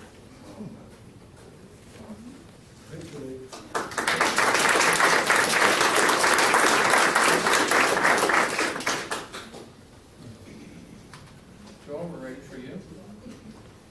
I do want to let everybody know that roller weighs about 1,200 pounds. No, not the whole 39-inch die weighs 1,200 pounds. Bill's got one here of a Dutch windmill. Okay, I'll just pass it around, and because this doesn't weigh 1,200 pounds.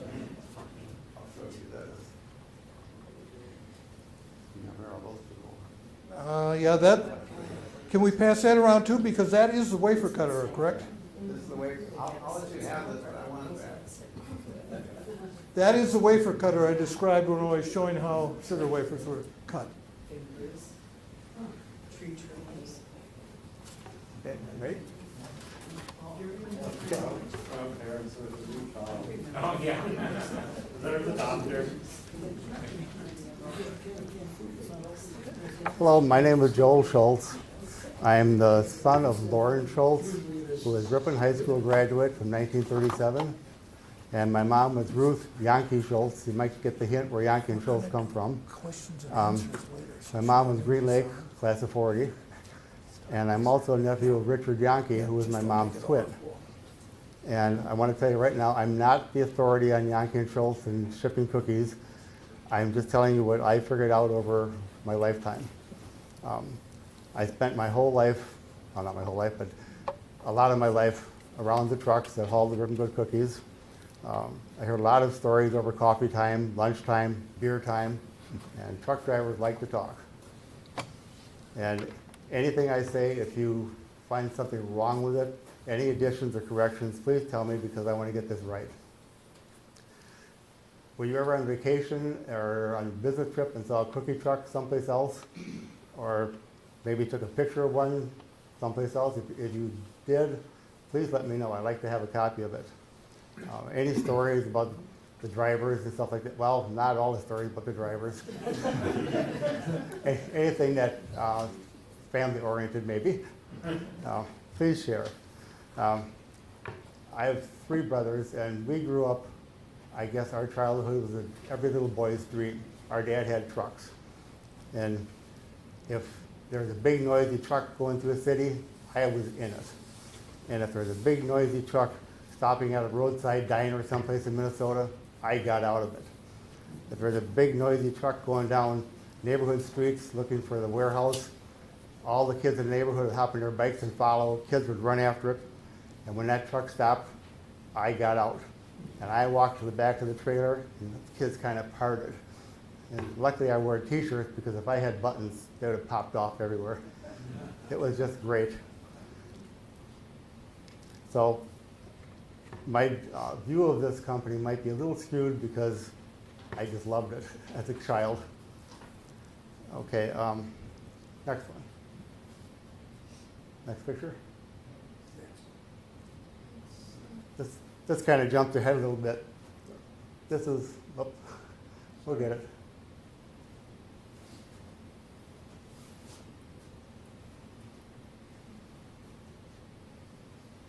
It's on the timer, 3 seconds, sorry. Yeah.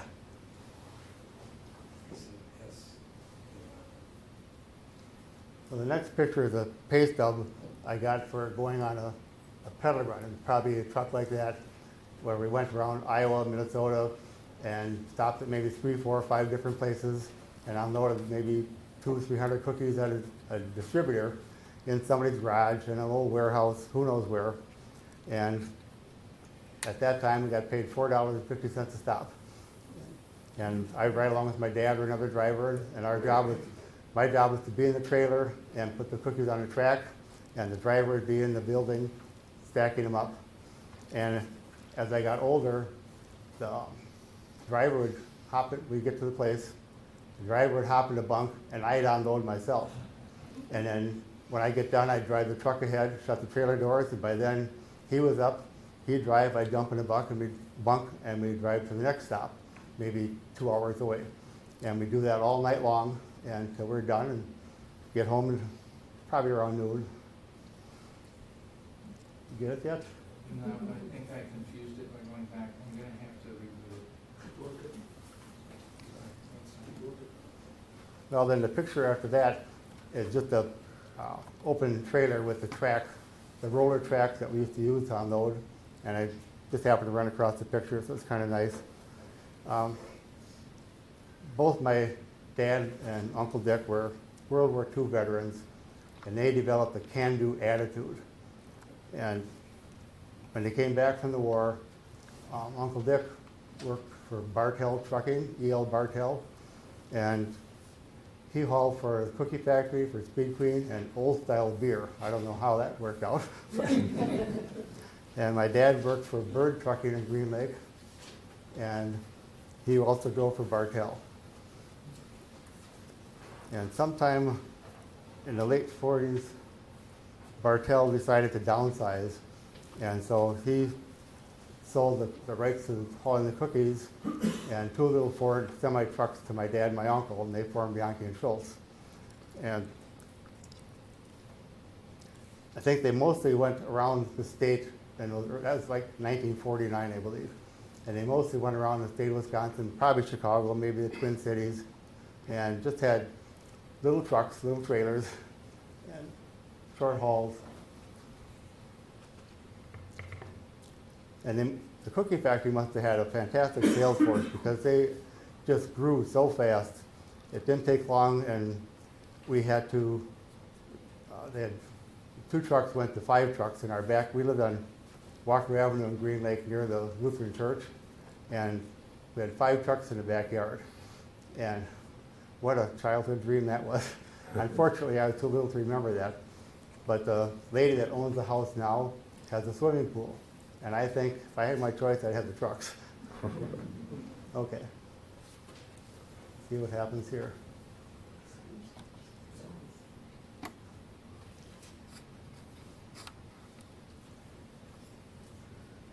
Okay, there's my pay stub. Oh, that was gone.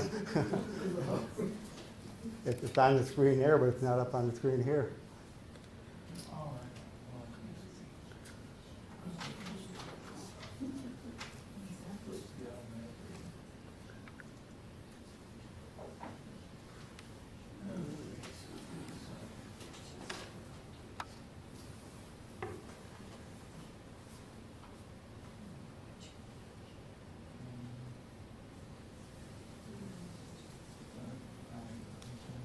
I give you a hand, but I don't do good on electronic stuff.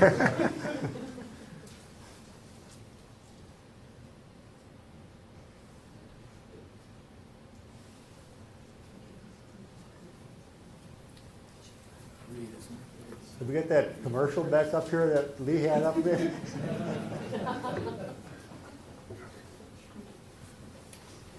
No. Now let me just keep going. We'll go to the pictures later. It didn't take very long, probably 3 years, and our family was growing. We needed a bigger house, and there were so many trucks and so many of our drivers that they needed more room. And so we moved to a house a couple blocks away on Lake Street in Green Lake, and the trucks were moved to the corner of Lake and South Street in Green Lake, which is now a parking lot. That was the technical station at the time.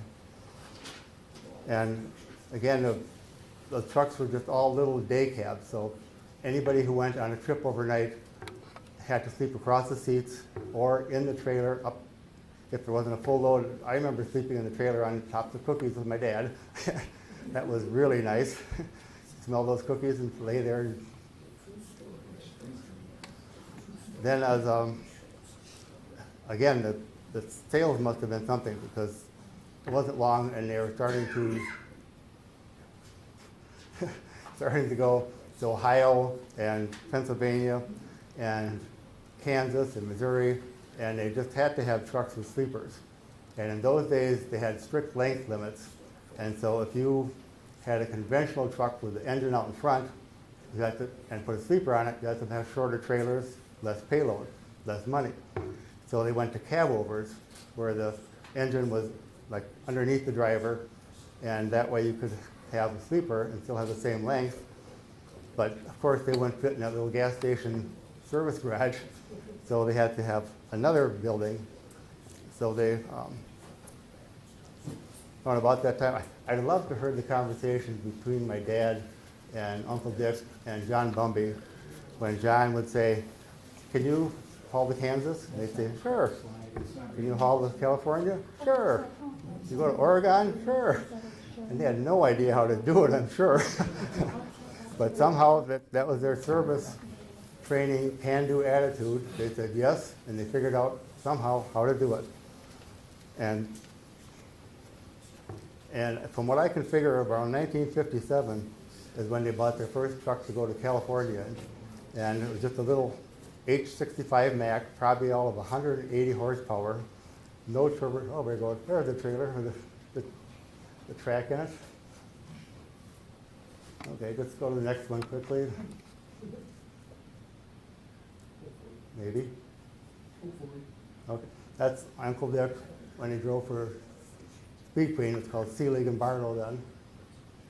Go next one. And that's when my dad drove for Bird.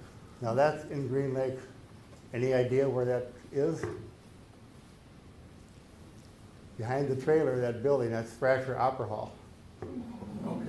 And the truck is parked in where the Dartford Historical Society is right now.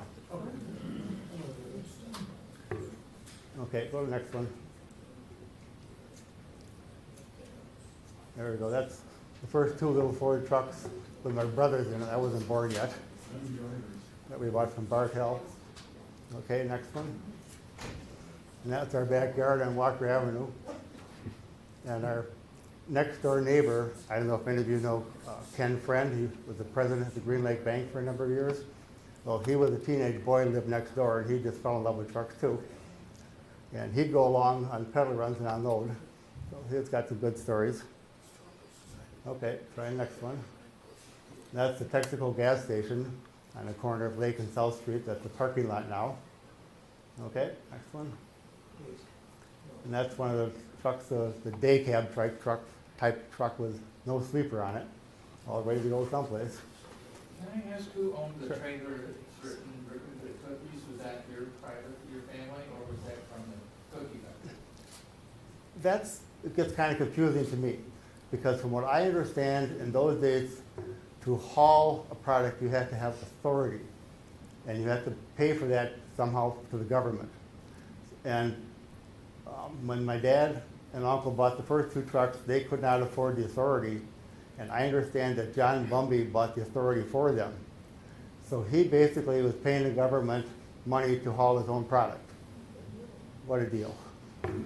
And somehow, I don't know if he owned the trailers or how it exactly worked. I know when they first started going to California, he bought the first refrigerated trailer, and it had fiberglass insulation in it, and when that got wet, it got heavy, and all of a sudden it was too heavy. And the brakes weren't big enough either. Every time they went over the mountains and came back, they had to replace the brakes. So he was somehow involved in there, but exactly how that worked, that I never did find out. Okay, next one. Okay, that's an H65 Mack. That's brand new, all shiny. The first truck they took to California back in, like I said, I'm guessing about 57. And then when I heard, that's the inside of it. Very, very plain, very functional. Another one. And when he went to California, the two drivers went. One drove, one slept, and that was the bunk. There was a curtain, and I don't think the truck my dad had windows in the back. They had vents for fresh air, but there was no air conditioning, no turbocharger, all of a 180 horsepower engine, no power steering, no power clutch, no GPS, no cell phones. They broke down and they were on their own. And I heard many different drivers tell me that when they would go over the Rocky Mountains with those little trucks, the temperature gauge would just go up and up and up and bury. And then the exhaust manifolds and the exhaust pipe, the whole works would glow orange, and 2 feet of flame would come out of the stack. And they would just keep going, and when they got over the mountain and went down the other side, it cooled off, and those trucks ran for hundreds of thousands of miles for years. So they were tough trucks. Okay, where are we here?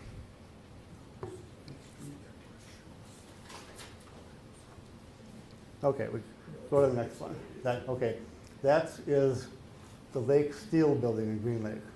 That's across from Tuscumbia, across South Street to the north, where the Green Lake Public Works Department is and the compost pile and stuff like that. And that building was torn down right about 1 year ago, and they have storage units put up now. But that was the first big shop. It was tall enough that the cab overs could fit in, and it was long enough you could put a tractor and trailer in, which helped when you're working on a trailer to have the tractor attached to it for electricity, brakes, all that stuff like that. And it's hard to tell, but just on this side of the building, there's a little bitty house trailer. That was my dad's office. And that was very welcome to him because before this, he had to work out of our house. And so try to do paperwork with 4 little boys and a baby daughter and dogs running around. And so he would take his paperwork and he'd go down to Spike's Bar, which is by the dam in Green Lake. It's now Adam's Rib. And he would go down there and do his bookwork in the booth in the corner. Okay, next one. That's one of my favorite pictures of the old drivers in the old trucks. And kind of hard to see, but peeking around the second truck, that's Al Pierce, then Danny Freeze, and I think the last one is Gibby Krentz. I'm not sure, but I'll tell you, some tough trucks and some tough guys. Okay, next one.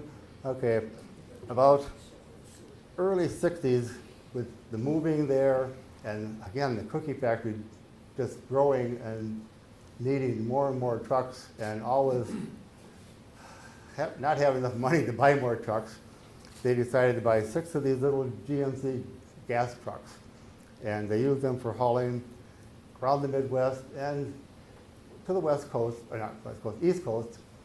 And when my dad got a demo model of this, he invited me along with him to try it out, and we went to Pittsburgh. And on the way to Pittsburgh, going across Ohio and Pennsylvania, he did not like paying tolls. And so he said, we're going to try to find a road where we don't have to pay tolls.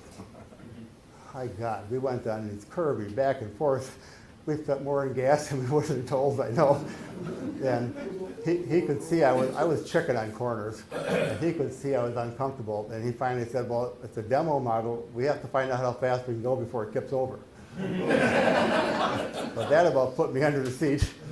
And then we got to Pittsburgh, which was a fascinating city because all the steel mills were operating then, and we drove down the streets and we could look in the factories and see all the molten steel and bridges all over the place.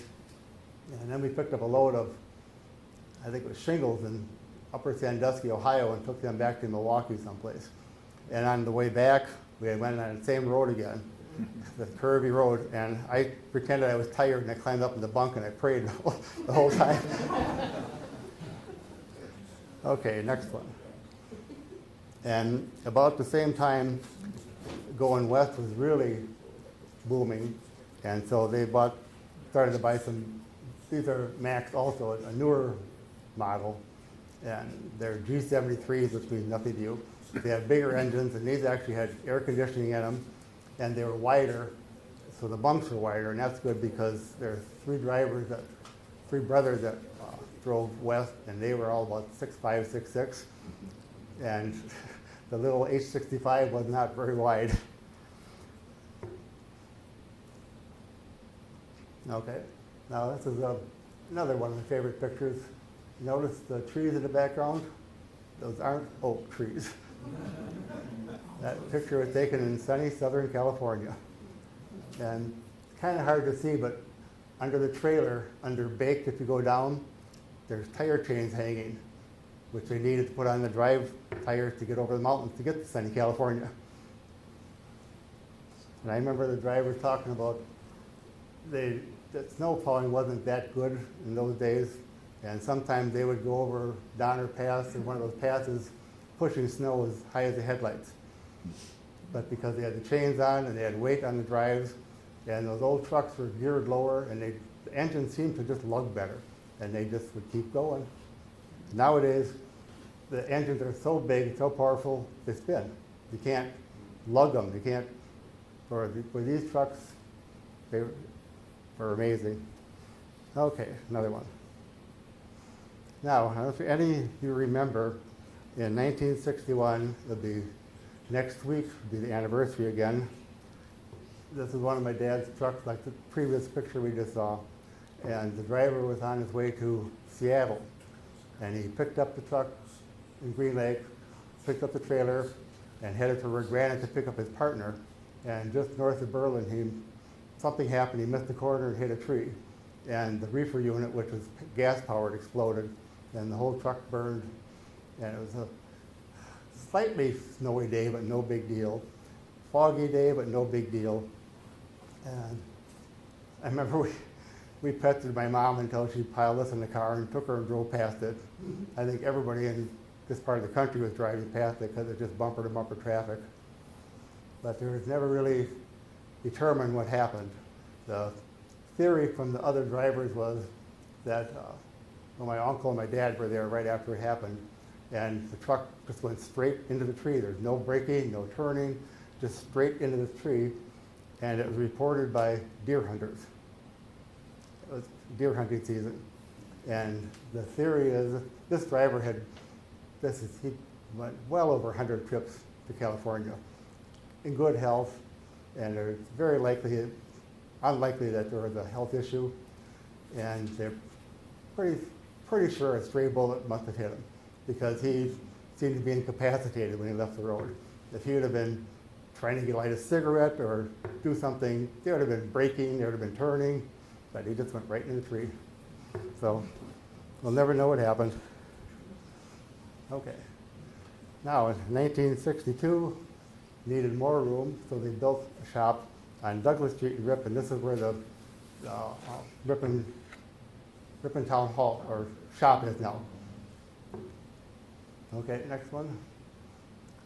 And at one point, they had, I know one of the articles talks about them moving to Ripon, and talks about they had as many as 38 trucks on the road at a time. And this is just a small sampling, and they tried many different models, trying to find something less expensive, something that would last better. I think they kind of went away from Macs because I'm not sure, but I think in those days, to work on a Mack truck, you have to go to a Mack garage. Where if you had GMC or White or other trucks, any truck stop could probably work on it for you. And I think that might have been part of it, plus the price. I do know at one time, it's hard to tell, but the truck on the very end, I believe that's the truck that they used, is bought from Lacombe Mack in Green Bay, and they did a commercial using it. And every night at 6 o'clock, during the 6 o'clock news, a picture of that truck came on, and they talked about every week it went to California with cookies, came back with produce. Well, we had a modest-sized kitchen, and our parents put a small little black and white TV in the corner on a roller stand so we could watch the news while we had supper. And one night, Dad got home, and Mom's getting supper on the table, and he's in kind of a surly mood, and he sits down at the end of the table, taking his boots off, and this commercial came on. Well, he picked up a boot, and he stood up. One of my brothers jumped in front of the TV, turned it off, and Dad sat back down and dropped his boot. And I guess that day he spent the whole day dealing with broken down Macs. He did not want to see that truck. Okay, next picture. Now, this was in May of 1965. My dad and I and my two younger sisters were on a family vacation heading for San Francisco when my dad decided to have his appendix taken out in Winnemucca, Nevada. So we spent several days there, and trucks driving through stopped and visited him. And this is when we were just getting ready to leave, and Jack Hall and his partner, Shorty Lipto, were heading back east, and they stopped in to say hi. Okay, next one. And this is Jack Hall again and Bill Rogers, the tall guy in the center. And they were at the truck stop in Los Angeles that they frequented often, and somehow there's some celebration going on, and they took a picture. Next one. And that's Bill Rohde. I don't know if any of you know him. He drove for Condon's for a number of years, and then he retired. But this is when he was getting ready to head out west with one of his boys, just watching him leave. Okay, next one. And this is a picture. I have no idea where it was taken.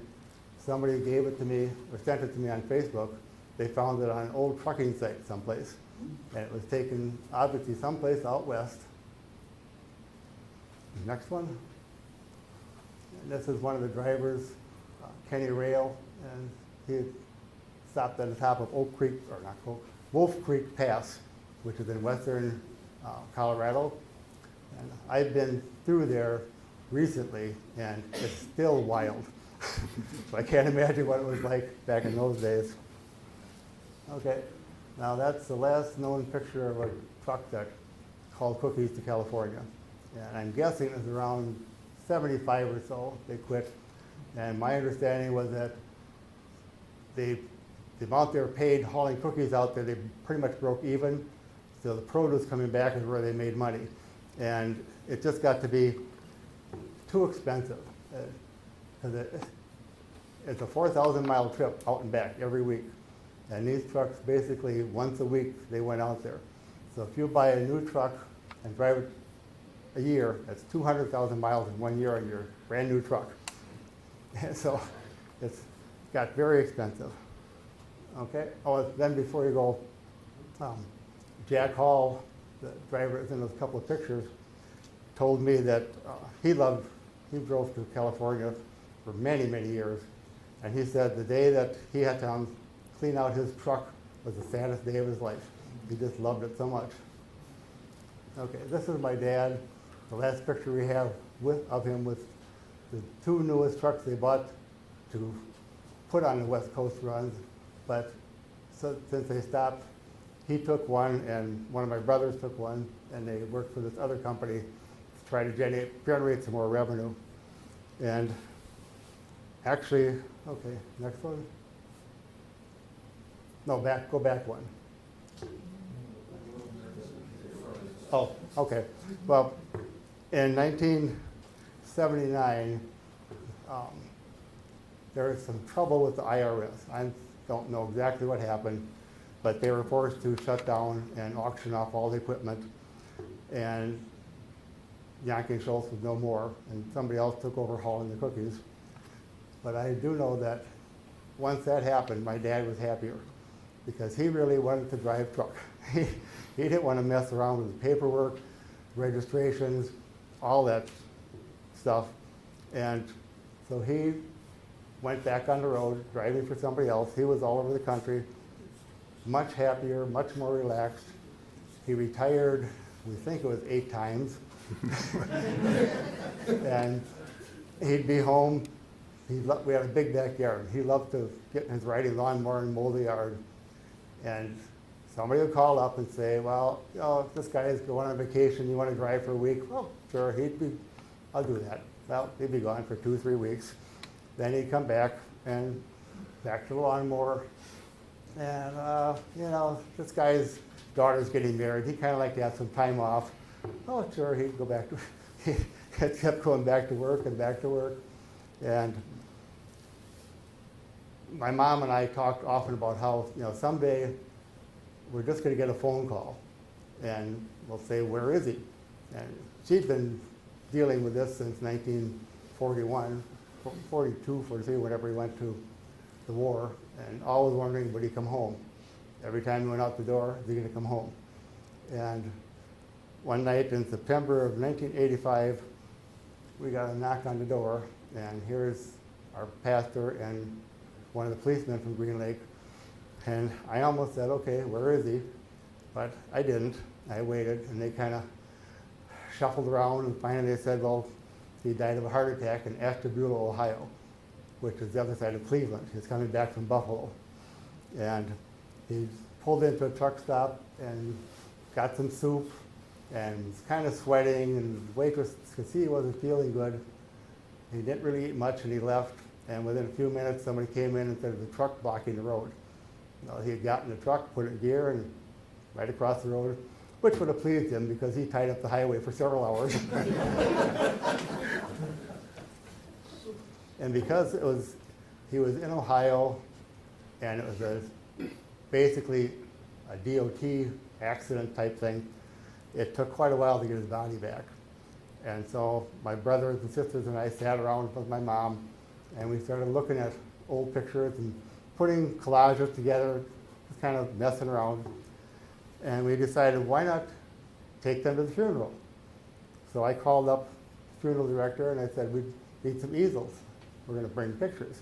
He said, nobody does that. And I said, well, we're gonna. And so we did, and I don't know if we started it, but now you go to every funeral and there's pictures, there's videos. So that possibly happened by accident by us. Okay, next one. If you can get it. Okay, this is us back in 1970. This is now the Happy Lawns building in Green Lake, just down the street from Tuscumbia on the edge of town. This is Joe Van Ryan's paint shop. And he would put the lettering on and paint the trailers when they're brand new. And this is a flower trailer. It's a special trailer, very unique trailer. You can see it under the middle is a triangle, that's a hopper. And it has air slides on it, which fluff up flour when you unload it. And it's got a regular floor in it, and you load it with cookies, and they would go to Kansas, Missouri, sometimes Ohio, and unload the cookies. And then they would reconfigure it, and the floor would open up and form a hopper.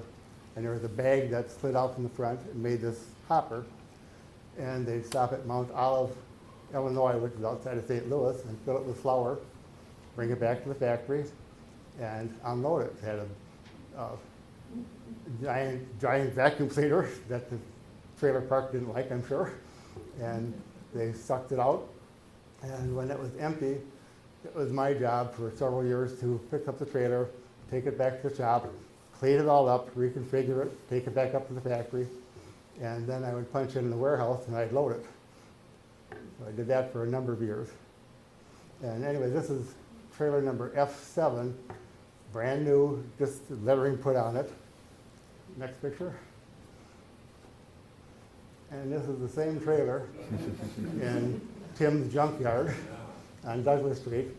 And Han Trucking, who actually, from what I understand, they're the last people that hauled cookies out of the factory. But they got interested in it, and they're going to try to refurbish it and bring it back to the original. And they've had it at the truck show the last 2 years, if anybody's been there to see it. Okay, next one. Now, when they called and asked me what I knew about this trailer, I went out there and I took some pictures.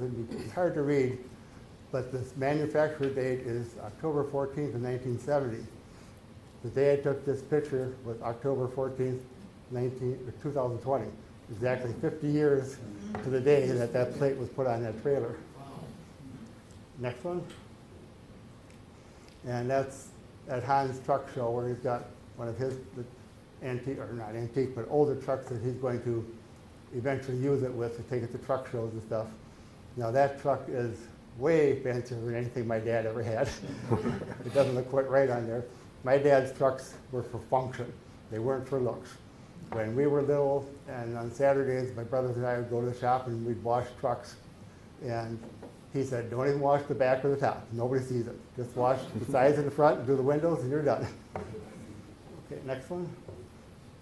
And that's Dave and Deb Hahn. I don't know if you know them. And picture in front of a sign they have of cookies. And that's pretty much what I have. I have hundreds of stories I could tell you all night long if you're interested, but that's my pictures I have. And over here, he has a chronology and a storyboard starting in the far back and coming across.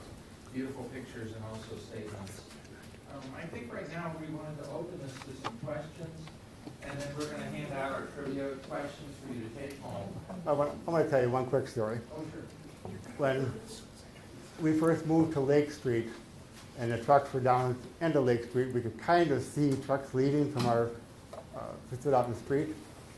And if my dad was going to go someplace in the summer, as a family, we'd go stand out in the front yard, and he'd leave the house, and we'd wave, and then we'd wait. And I was probably 4 or 5 years old when I first heard this, but when he'd be going to Iowa or Minnesota, and they called it the bridge to Iowa, that he would honk the horn when he went over the bridge to Iowa, and we stood outside and waited for him. And so, with my little imagination, I can't wait to see the bridge to Iowa. So finally, I was old enough to ride along with him to go to Iowa. So we left the house, waved at everybody, drove down Lake Street to the stop sign, turned, went to the next stop sign, past the sports shop, past the marina, around the corner, over the little bitty bridge, he honked the horn. That's the bridge to Iowa? But you know, when you're little, your imagination plays tricks you. Now every morning when I get up, I open up the windows, and that's in my front yard basically. So I see the bridge to Iowa every day. Okay.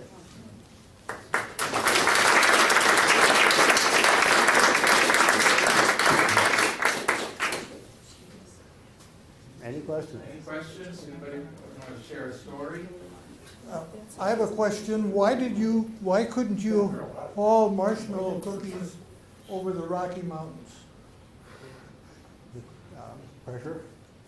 Air pressure is reduced, marshmallow is aerated, and it collapses. So you had to go south and go through the desert. And that's why you needed the refrigerated tray. Yeah. I have a question. What was the bag that you put the flour in made? Was it cloth? I believe it was neoprene. Okay. And they, actually, that was still with the trailer, Hans have it. And they are going to attempt to put it all back together and make it not like, probably not functioning, but like new. So it was really a very, very creative thing. But I think it was very expensive to build them, and they probably, with all that weight in the middle, they probably didn't last real long. I think there's probably about a dozen of them altogether. Probably 4 or 5 on the road at any given time. Yes. A question for Lee. You mentioned about the management not liking the factory tours. It just seems like it would be kind of fun for the whole family. I was wondering if there was a story behind that or history of where they fell out of favor. Well, got to be careful how I answer this, being somebody who loves to get through any and every plant I can. But basically, the opinion of all manufacturing facilities should be it's too dangerous. Unless you are an employee, a customer, a vendor, or a maintenance person, you know, in to do a project or a repair job, you'll have no business on a manufacturing floor. Now, what we couldn't do, but I will recommend a tour for you. You go over to Malone on the other side of Lake Winnebago and go through, I think it's Leclerc, goat cheese. Fantastic tour but you're upstairs, so you're looking down. And I was on one with Learning in Retirement, and I was a hero because I know nothing about processing cheese, but I could describe the entire packaging operation to everybody. But seriously, I know Hershey's, for example, I think shows videos, but you really don't belong on the floor unless you're one of those. I was hoping for a more colorful answer where somebody fell into something. It was just safety. Are you really serious? They're just worried about safety? Oh yeah, what if somebody walks by a barrel and throws a little white powder in it because it's a barrel full of white powder? You have no idea what that is. Really quick, unrelated question. If you have metallized plastic, are you saying that if you're checking for, say, a part that broke off a machine, that the magnetic device won't? No, what will happen is with their metallized film, you have to metal detect before you put the wrapping on, because it'll throw out everything because it's going to detect the metal. To answer my question, it won't read through that metallized plastic. No, well, it reads, but it sees metal in every package because it's in the package. It won't read the metal in the package, it'll read the package. Well, it'll see metal. It'll read everything. So what you would have to do is metal detect before packaging to prevent that. Now, if I could also, I'll give you another safety example. when we were making fudge sticks for Keebler, well, this one was dangerous to the people driving on Oshkosh Street at 1:30 in the morning. We would bring reefers, refrigerated trailers full of fudge sticks, like there would be like 130 of these in a tote bin, 15 racks on a trailer, and they had locks on the bottom, so they supposedly wouldn't slide, but the driver, Mark's laughing, the driver hit the brakes on Oshkosh Street about 1:30 in the morning, and out the back door they came. And Don Wittstein was the traffic manager. He'd been screaming at us for a long time because the trailer had to go out to Oshkosh Street, or Eureka Street, down to Oshkosh, up to Vermont, over to Heritage, and then make the reverse trip. And we were 200 yards apart on private property except for the railroad crossing. We had been delaying and hemming and hawing, and as soon as that happened, we put a road in to prevent that from happening. But another one, strictly a serious potential safety issue, is Keebler made its coating in a plant near Cincinnati, shipped it to Ripon. We get a 40,000-pound tanker full of coating, and the quality assurance, the unloader goes out, coating operator to unload it. Quality assurance goes out to get a sample. We get a call in the office. All trailers like that have a seal, in this case two. One onto the top inspection hatch, one down below where you would hook up the hoses to unload. They're like, if we have any deer hunters, they're like deer tags. And the bill of lading has the numbers of those on. The call said the seal on the top hatch is broken. You gonna accept that load of coating? No. No, you can't, it's too dangerous. Now the story as to what happened was that truck driver stopped in Indiana at a large truck stop, get something to eat. They were large enough to wash trailers. And the employee there had a ticket to wash that trailer. Well, he goes to it, you would think it would register that if it's sealed, it may not be ready for washing. And he supposedly broke the seal. Now the truck driver gets involved and decides, I'll do something stupid. And he drives all the way to Ripon and doesn't call his dispatcher. And we told him, sorry, we can't accept this with that seal broken. And so now he calls Keebler down there in Cincinnati, and they, he says, tells them the story, Ripon won't take this. And Keebler says, well, that's a good thing, because if they had, we'd have a huge problem with what they did. He says, well, I'll bring it back. No, you're not. It left here with two seals, and those numbers written on the bill of lading, we don't want it. So now what does he do with it? Well, I'll backtrack a little bit. A few years earlier, Keebler, the coating for Keebler fudge sticks was made with a lauric fat palm kernel oil. For healthier reasons, they wanted to switch to soybean oil. They didn't taste as good. We're running samples, and the packer's on the line. One, I won't say she was near tears, but she was very upset. She says to me, you got to tell them not to do that. These don't taste good. We make a lot of fudge sticks, and what can we do? They're their company, they're making the marketing decision. A few months later, the phone rings in the sales department. Mike O'Neill calls me and says, stop making fudge sticks right now. They're going to switch back to the lauric coating. And I said, well, I'll have to get inventory, how many cases and shifts before we're out and can clean and accept the load. He says, no, stop right now. They will pay for the coating, find out a way to get rid of it. So we located a pig farmer in Iowa, and those pigs never had it so good. This came in handy because we now had a source for the trucking company to get rid of the coating. Now, I don't know if the insurance company, either from the truck stop or the trucking company, had to pick that up because Keebler had money coming for that load of coating. But we at least found a place for the guy to get rid of it.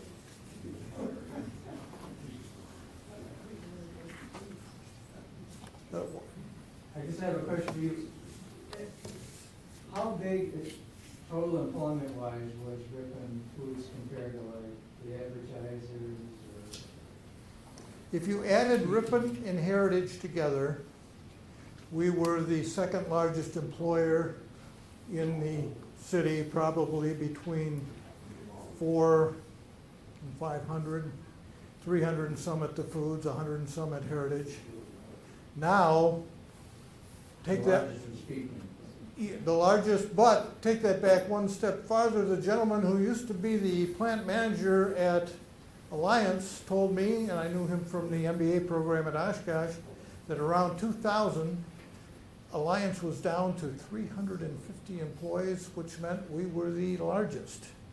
And I found that impossible to believe, given the numbers they have now and they can't find employees. But they had got that small, but then they, of course, have just shot way back out. Yes, What were the sales of Ripon Food?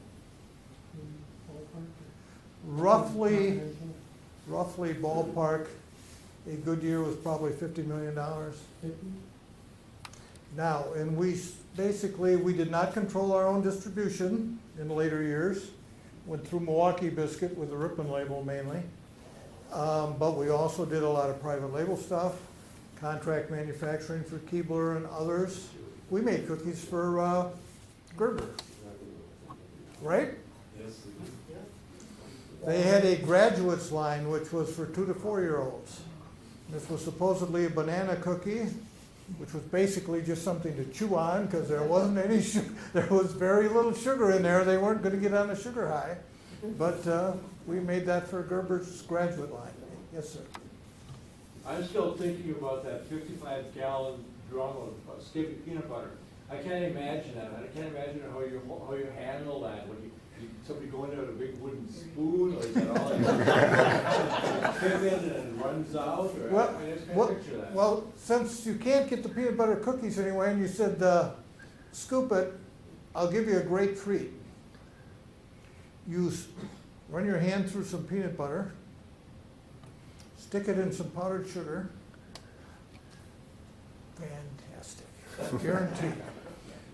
High on sugar, but it really tastes good. But to your point, we had a barrel lift. Take the cover off. It's got a plastic liner. You lift it up, you tip it into the mixer, pull it back, and the peanut butter... Pull what back? Pull the barrel lift back, and the barrel's coming with you, and the peanut butter and the plastic liner are going into the mixer, and you just pull the plastic liner off, and you're ready to roll. Smart, very smart. I didn't design that. I didn't build it. We did buy the barrel lift, though. We figured that out. Ripon Foods also, do they make the windmill cookie? Yes. Does anybody make that? I'm sure there are people that do, but, and I wasn't there after 2000, so guys will have to correct me. They took the nuts out of that item? Yes.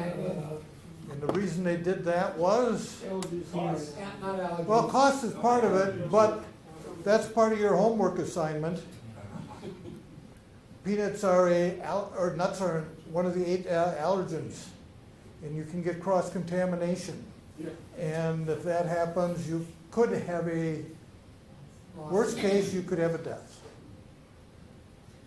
Yes, way in the back, Pat, and then we'll get there. Lee, we had a lady donate a white uniform that she wore in the cookie factory. It was a white dress uniform. How long were those uniforms used? Then did people wear their normal clothes, or do you remember that?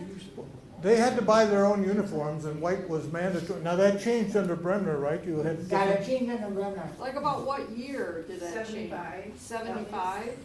Because that was, it was probably later than that, but I started in 75 when they were wearing them. They were wearing the white uniforms? Yeah, Okay, 'cause white was there a long, well, that picture that was up here would have shown that as was well. it a dress too? Yeah, you had to wear a dress. Okay. When you got your time in, you got to wear the white. Yeah, Before that, you had to wear color. Yeah, you didn't have to buy a white dress or white uniform for the guys. or white pants and a white shirt until you had 320 hours in, so you weren't buying in case you didn't cut it. So I wanna mark that artifact about, you know, like more about that uniform and when those went out. So- Well, they can, a lot of people here could answer better than I can when Bremner did away with white and you started wearing different colors. White. I think it was like 2000, 2005, But it was a white dress. Yes, that's what it looked like. Yes, sir, I'm sorry. Remember last, strike when We have to wear. Brenda was in? I worked at WISS Radio Okay. in Berlin, and my mom and dad said, you know, I know you got, I had to be host of the morning show because the program director was going on vacation. And they said, don't go to bed. You know, we'll find out at midnight. I didn't go to bed, and it came in the studio, I was dog tired. And I asked the station manager, I said, you know, should I broadcast something about this? And they said, yes, did I scooped channel 11 Very good. by 6 hours. Excellent. Very good. Bill, you, Maybe you have a list of people that worked there over the years. I do not.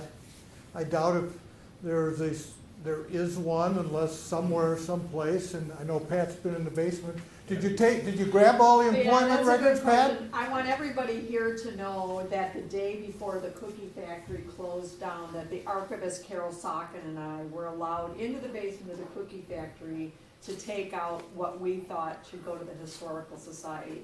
We didn't have a lot of time, but we took out all of the photo albums of all the Christmas parties and the, like summer picnics and that type of thing. So we have those there. If you think you can identify anybody in them, you can come and look through them. We'd love to have names written down. Some names are in them. Carol wanted to find out about the sugar shortage during World War II, so she went right to the file cabinets and pulled out all the 1940s files and went through all of those until she found the information that she wanted. We took the Rippin Good cookie outlet sign, and it is at the Historical Society. We took things like this a brass cookie mold. We took one out that had Ripon College cookies on it. We gave that to the Ripon College. So we got the first stock book offered by Rippin Good Cookies. So we have a lot of Rippin Good cookie items that we took out of that basement. So I'm sure we could have taken more if we had more time or more storage space, but it is stored in our archives and preserved. So that's a good question for the archivist, if she has a name of who worked there and whatnot. I'm not sure. But we did take a lot of paperwork out of that basement. And when I got home, I had to take a complete shower and wash my hair. We were just filthy. It was pretty dark and dank down there. Going back to your question on scooping Channel 11, Yes. Aaron Kramer scooped the nation when Dick Bennett retired or stepped down as Wisconsin basketball coach in early December 2001 or 2002, whatever it was. Oh, wow. Because Dick Bennett had played basketball and football at Ripon College, and he called Doc Weisky, who was his coach, and told him what he was going to do. Doc called Aaron, and Aaron scooped the nation. WRPN in Ripon is reporting that Dick Bennett is stepping No, down. I actually didn't know that about Dick Bennett. Before people leave, and I don't know how much more time you want here, Steve. I see some people getting ready to go. But- Before you go, we have take with and some other trivia, and then everybody should take 2 bags of random cookies. We have them prepackaged. They're small, you can take them with you, take them home, offer them to your friends. Historical Society. And if you want to ask any questions, like what are the names of the cookies today, if you have a hard time finding them, Lee has given us that information, and we can also email that. Bill passed around that picture of the wafer cutter with some maintenance guys. Where did that end up? Because Bill wants that back. So. Here. Thank you all very much. let me give you part of your homework assignment. There are 3 handouts here we want everybody to take. I will get the answers out tomorrow. But here's the story. Yeah. To whom it may concern,